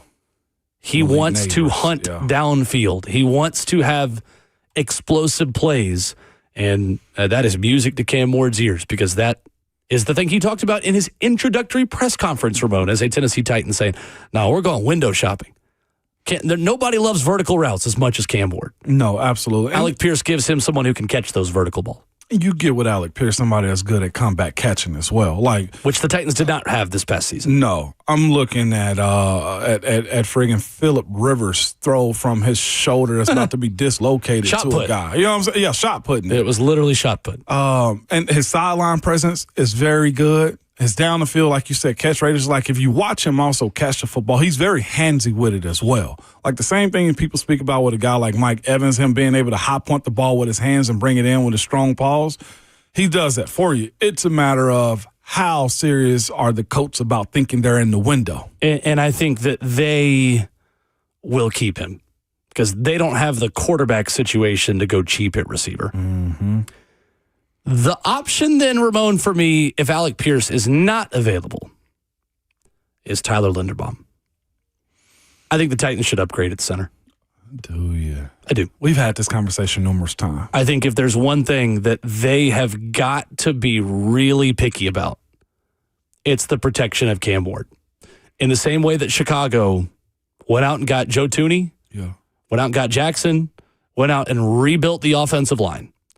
Chicago, in a lot of ways, I think is another model for how the Titans can piece this thing together to be more quickly competitive. Tyler Linderbaum is an elite run blocker. His pass block win rate as well last season, according to ESPN.com, tied for second among 31 qualifying centers last season. I liked what Lloyd Cushenberry did down the stretch last season. I worry about his overall health and forever being impacted by a torn Achilles. With a frame that big, Ramon, how many big men come back from torn Achilles and are their best versions of themselves later in their careers ever again. We're watching right now Miami Dolphins cut a player and James Daniels that just recently went through that with the Pittsburgh Steelers. Like it's for large humans. It's not for you. Any human. Like I think Achilles injuries and torn Achilles is Achilles. Yeah. Are the worst possible injury for football players. We're watching basketball players and Jason Tatum not being able to jump out, within the year. ACLs, easier to come back from. Bigger muscles protecting it. Justin, you're our medical expert. Would you agree that when you come back from a torn Achilles, you are less the best version of yourself versus an ACL where you can come back and you can feel like yourself again? Yeah, because there's more structure around the knee that there is an ankle where the Achilles attaches to. Plus, you're tearing your whole calf muscle is essentially what it is. It's not a gamble I'm willing to make if I can persuade Tyler Linderbaum to come be the anchor of my offense. Gambling on Lloyd Cushenberry sustaining what he did late last season is just not the ideal gamble for me. I'm looking to upgrade at center this offseason, and I'm looking to change center and right guard, and especially considering Cam Ward's weakness, Ramon, in processing, in getting the ball out, in scrambling too much out of the back of the pocket and trying to create too much. You've got to double and triple down to make sure that he has got a wall to protect him. 25 years old, be 26 in April. He's at that prime spot, which is I guess with the overhaul that they're about to have in Baltimore, this is why he's on the market. But if he is, to your point, the guy, then yes, this is going to be a very expensive center again. And the thing about it, I think, 3 straight Pro Bowls for him as well? Well, to me, I think he's almost as similar to, this is going to be wild saying this out loud like this over the radio, but he's as similar to me as Jason Kelce was to the Philadelphia Eagles offense. He can snap and pull. He can block one-on-one. He's good at being a magician's up the middle when you're talking about side-to-side protection. He's got power to anchor, and he looks like an angry gerbil when he's blocking people. Like he's good in space. He is a tone setter. You lose some size because he's 6'2". I think Lloyd Cushenberry sits about 6'4", closer to probably like 315. Bigger center. Yeah. But what are you asking to do? Now, that also leads to your point. You're talking about what style of running back you're going to do. Like, this is the type of guy that he can snap the ball, be in front of the running back, and get downfield to be a lead blocker. Move. Right. The multiplicity that he has to his game is pretty fascinating, to be quite honest. Now, again, you look at strength, I think it's there, but it's also going to have to worry about, guys T'Vondre Sweat size trying to run down the middle of his face. I think with Linderbaum, you're going to have his old coach in New York, John Harbaugh, certainly probably interested in having him be the anchor of their offensive line. 2 sacks allowed, 5 penalties last year, the 4th best run blocker according to PFF in the NFL. 26 total pressures allowed all season. It's just solid. He's solid. He's really solid. There aren't as many injury concerns with him. He played all 17 games each of the last 2 seasons and 3 out of his 4 years. To your point, he's made the Pro Bowl every year since his rookie year in 2022. I like Lloyd Cushenberry. I think we'd be fine bringing him back. But Cam Ward's skill set particularly needs a really good offensive line. And I know every quarterback needs a good offensive line. I get it. But there are some quarterbacks who have the processing speed. Ramon, your old team had one this year. Aaron Rodgers. Yeah. His ability to manipulate defenses pre-snap and get it out quickly is something Cam Ward has not yet mastered. And until he does, you got to put a premium, expensive, high draft capital offensive line in front of him. You hope he figures it out. Maybe you can go cheap on that in the future. You don't have that luxury right now. No, and you mentioned the Giants being at play here, but they also got a young guy that they can potentially keep at center, John Michael Schmitz. So, I mean, Linderbaum drafted him last year. Could they go and pursue him because of John Harbaugh is there? They could, but they got a young guy that's developing already at that position. Sure. But yeah, you're right though, Will. This could do numbers for a guy like Cam and just honestly really uplift the offense. Kush is capable, but to your point, I want more than capable. Yeah, there you go. I want thriving, not surviving. Yeah. That he would be the white whale, I think, in this version. Again, he's got to be available. He's got a much better chance of being available than Breece Hall or Alec Pierce have. If you do go after him, your offensive style changes. Like you're more right to left, like full zone with his capabilities, pin and pull. Like everything is on the table with a guy like Lindenbaum. Does that fit more of what you've seen New York do with Brian Dable? Yeah, when you Does look that at what fit a Saquon's Belichick offense? possibly capable of doing. Yes, absolutely. Yeah. I like it. Coming up, it is a winning Wednesday on 104.5 The Zone. We've got some tickets for you. Athletes Unlimited, pro basketball, AU pro basketball. We've got 2 tickets to the games next Wednesday at Nashville Municipal Auditorium. And we will give those away, tell you how to win them coming up next.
Wrapping up the show on your Wednesday morning, Ramon and Will.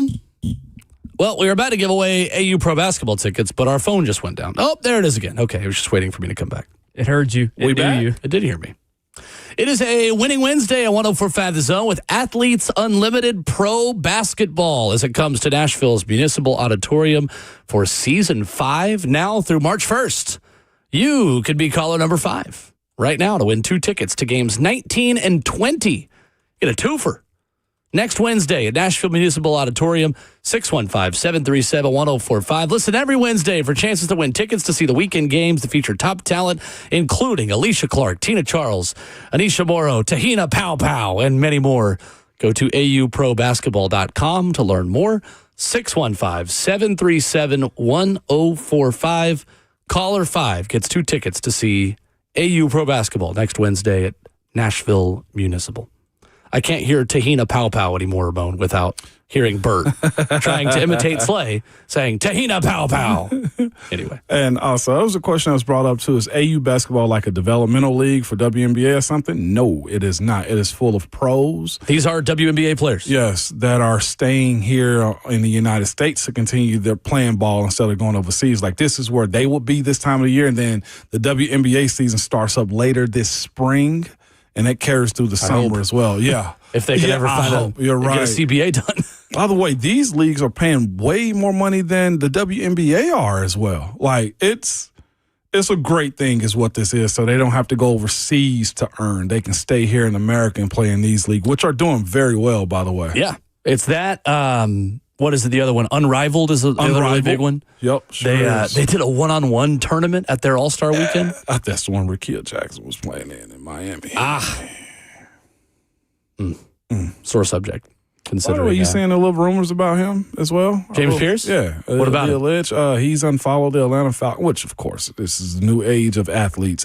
Unfollowed the Atlanta Falcons and a bunch of the players that he was once allegedly following at one point in time, too. So I'm not sure if he's had his final sit down with them. I think the investigation is still going on, probably as far as the league is concerned. Today in the Olympics, shout out Michaela Schifrin winning gold this morning. Big gold. In skiing. That's a really broad way to look at it. Let me go pull up actually what she won in. I'm so focused on the men's hockey today because today is quarterfinal day for our United States of America taking on Sweden. Yep. 7 teammates for the Minnesota Wild playing each other in today's USA versus Sweden matchup. Sweden, of course, the home of one Philip Forsberg, who plays for them. Michaela Schifrin ended her gold medal drought, taking women's alpine skiing slalom gold. Had a quick first run, finished the job in the second run, beating Switzerland's Camille Rast by a second and a half. So there you go. Oh, wow. Yeah, this I was watching a little bit yesterday, too, as well. I was about to talk about this Unlimited League right now because apparently Skylar Diggins and Kate Martin got double techs in this. This is very competitive, but I'm going to go to my Olympic minute. I'm watching, what is it, diathlon I think they were doing? Biathlon. Where they ski and then shoot a gun. Yeah. It's like cross-country skiing, and then you take a rifle off your back and pow. Hit a small Tahina Pow Pow. End of the show is coming. You need to leave, okay? He's been good on his jokes this week. He's been good with the dad Don't jokes, act so man. surprised. I'm hilarious. What do you mean? I'm delightful. Yeah, unless you're talking about soccer. My future wife says I'm the funniest person she knows. Yeah, exactly. I was always told, marry the first girl that thinks you're funny. And I said, okay. They must not And have. so I am. We're getting married this June. Must not Raising have. your voice at me? Yeah, pretty much. They must not have good comedians in Jersey or something. I'm not sure. Okay. Okay. But the speed skating, man, was fascinating to watch. Like, these jokers are going like 30 miles per hour in a It's pretty cool. oval. Yeah. And I honestly don't get it. By the way, the amount of crash outs that they have in the speed skating, That's great, isn't it? it is insane. But like, they're not even mad about it. I'd be livid if I got knocked off by this razor blade on the ice like that while I'm doing a it's pretty 45-degree slippery. angle. No. What I think they should do is, again, I think that we should have people who aren't experts on these sports broadcast them. How do we get NASCAR broadcasters to do speed skating? Like, you've got to enter 3 wide, 3 wide, 3 wide, 3 wide. better. Oh, we're gonna pile up. We're gonna pile up on turn 4. Oh, they're 3 wide, Martin. They're going into turn 4. Yes, these are the things that I would love to broadcast. Ratings would spike. So apparently today, speaking of, and this is how I'm going to get Ramon to lock in for the third period of USA Sweden today. What you got for me? You know what they're doing today? No, tell me. They're doing a Snoopcast. What time?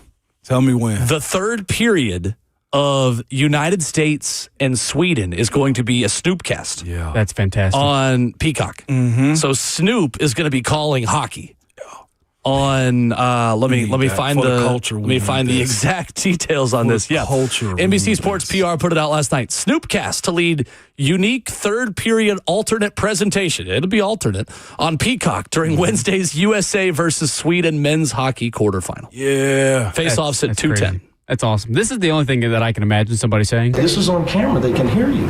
That's right. Snoop messed around and say something. I need for Snoop to slip up just one time. Well, it's They ain't gonna Peacock. fire He can him. say whatever he wants. He can. It's Peacock. Say less than. Say all you need I to. want to see you, Peacock. How he become just like the mascot of the Olympics, like all of them. Because he's the mascot of America. He's entertaining. He's fun. This is very true. He's smart. I did see yesterday, I don't know if you saw this, Norwegian athlete Yes. Atle Lai Migrath was distraught after a poor slalom performance at the Olympics. He threw away his ski poles and walked into the forest. Bro, He literally, there's a video of him walking into the forest. I've wanted to end so many rounds of golf like this. Just throw my clubs away and walk into the forest and never to be heard from again. Bro, just seeking a little attention. That's all that was. Well, there is kind of a sad story to it. He says, in an interview, he said he had hoped to dedicate a victory to his late grandfather, but a mistake cost him the gold medal. Just like his grandfather wanted. Have y'all seen the penguin? Why would you have seen the penguin? There's this video of a penguin on TikTok from this nature documentary. No. Of like a penguin going off from the herd and walking to this mountain. It's like, but the penguin does not stay with the feeding ground. He decides to go to the mountain. But why? And it's like this motivational poster kind of thing that you'd see in a school. Like I don't know. Let's get you to This do is the entertaining to voiceover me. for it. Let's And get it's you to like dub it it's over. a penguin looking up at a mountain like, I'm going to cross it. Because that's what penguins sound like in my head. Anyway, back at it tomorrow morning. I'll try to talk less. Sometimes you get stream of consciousness brain for me at the end of the show. I'm just letting you roll, man. I don't know. Is this a product of less sleep because NSC played late last night, or the additional coffee machine we have? First question I didn't hear next. I ain't got much for you, man. You crushed it. You've crushed it. Friday Junior tomorrow. We'll talk to you then. Yes, and remember at all times, good people, your Twitter fingers and your mic is always hot.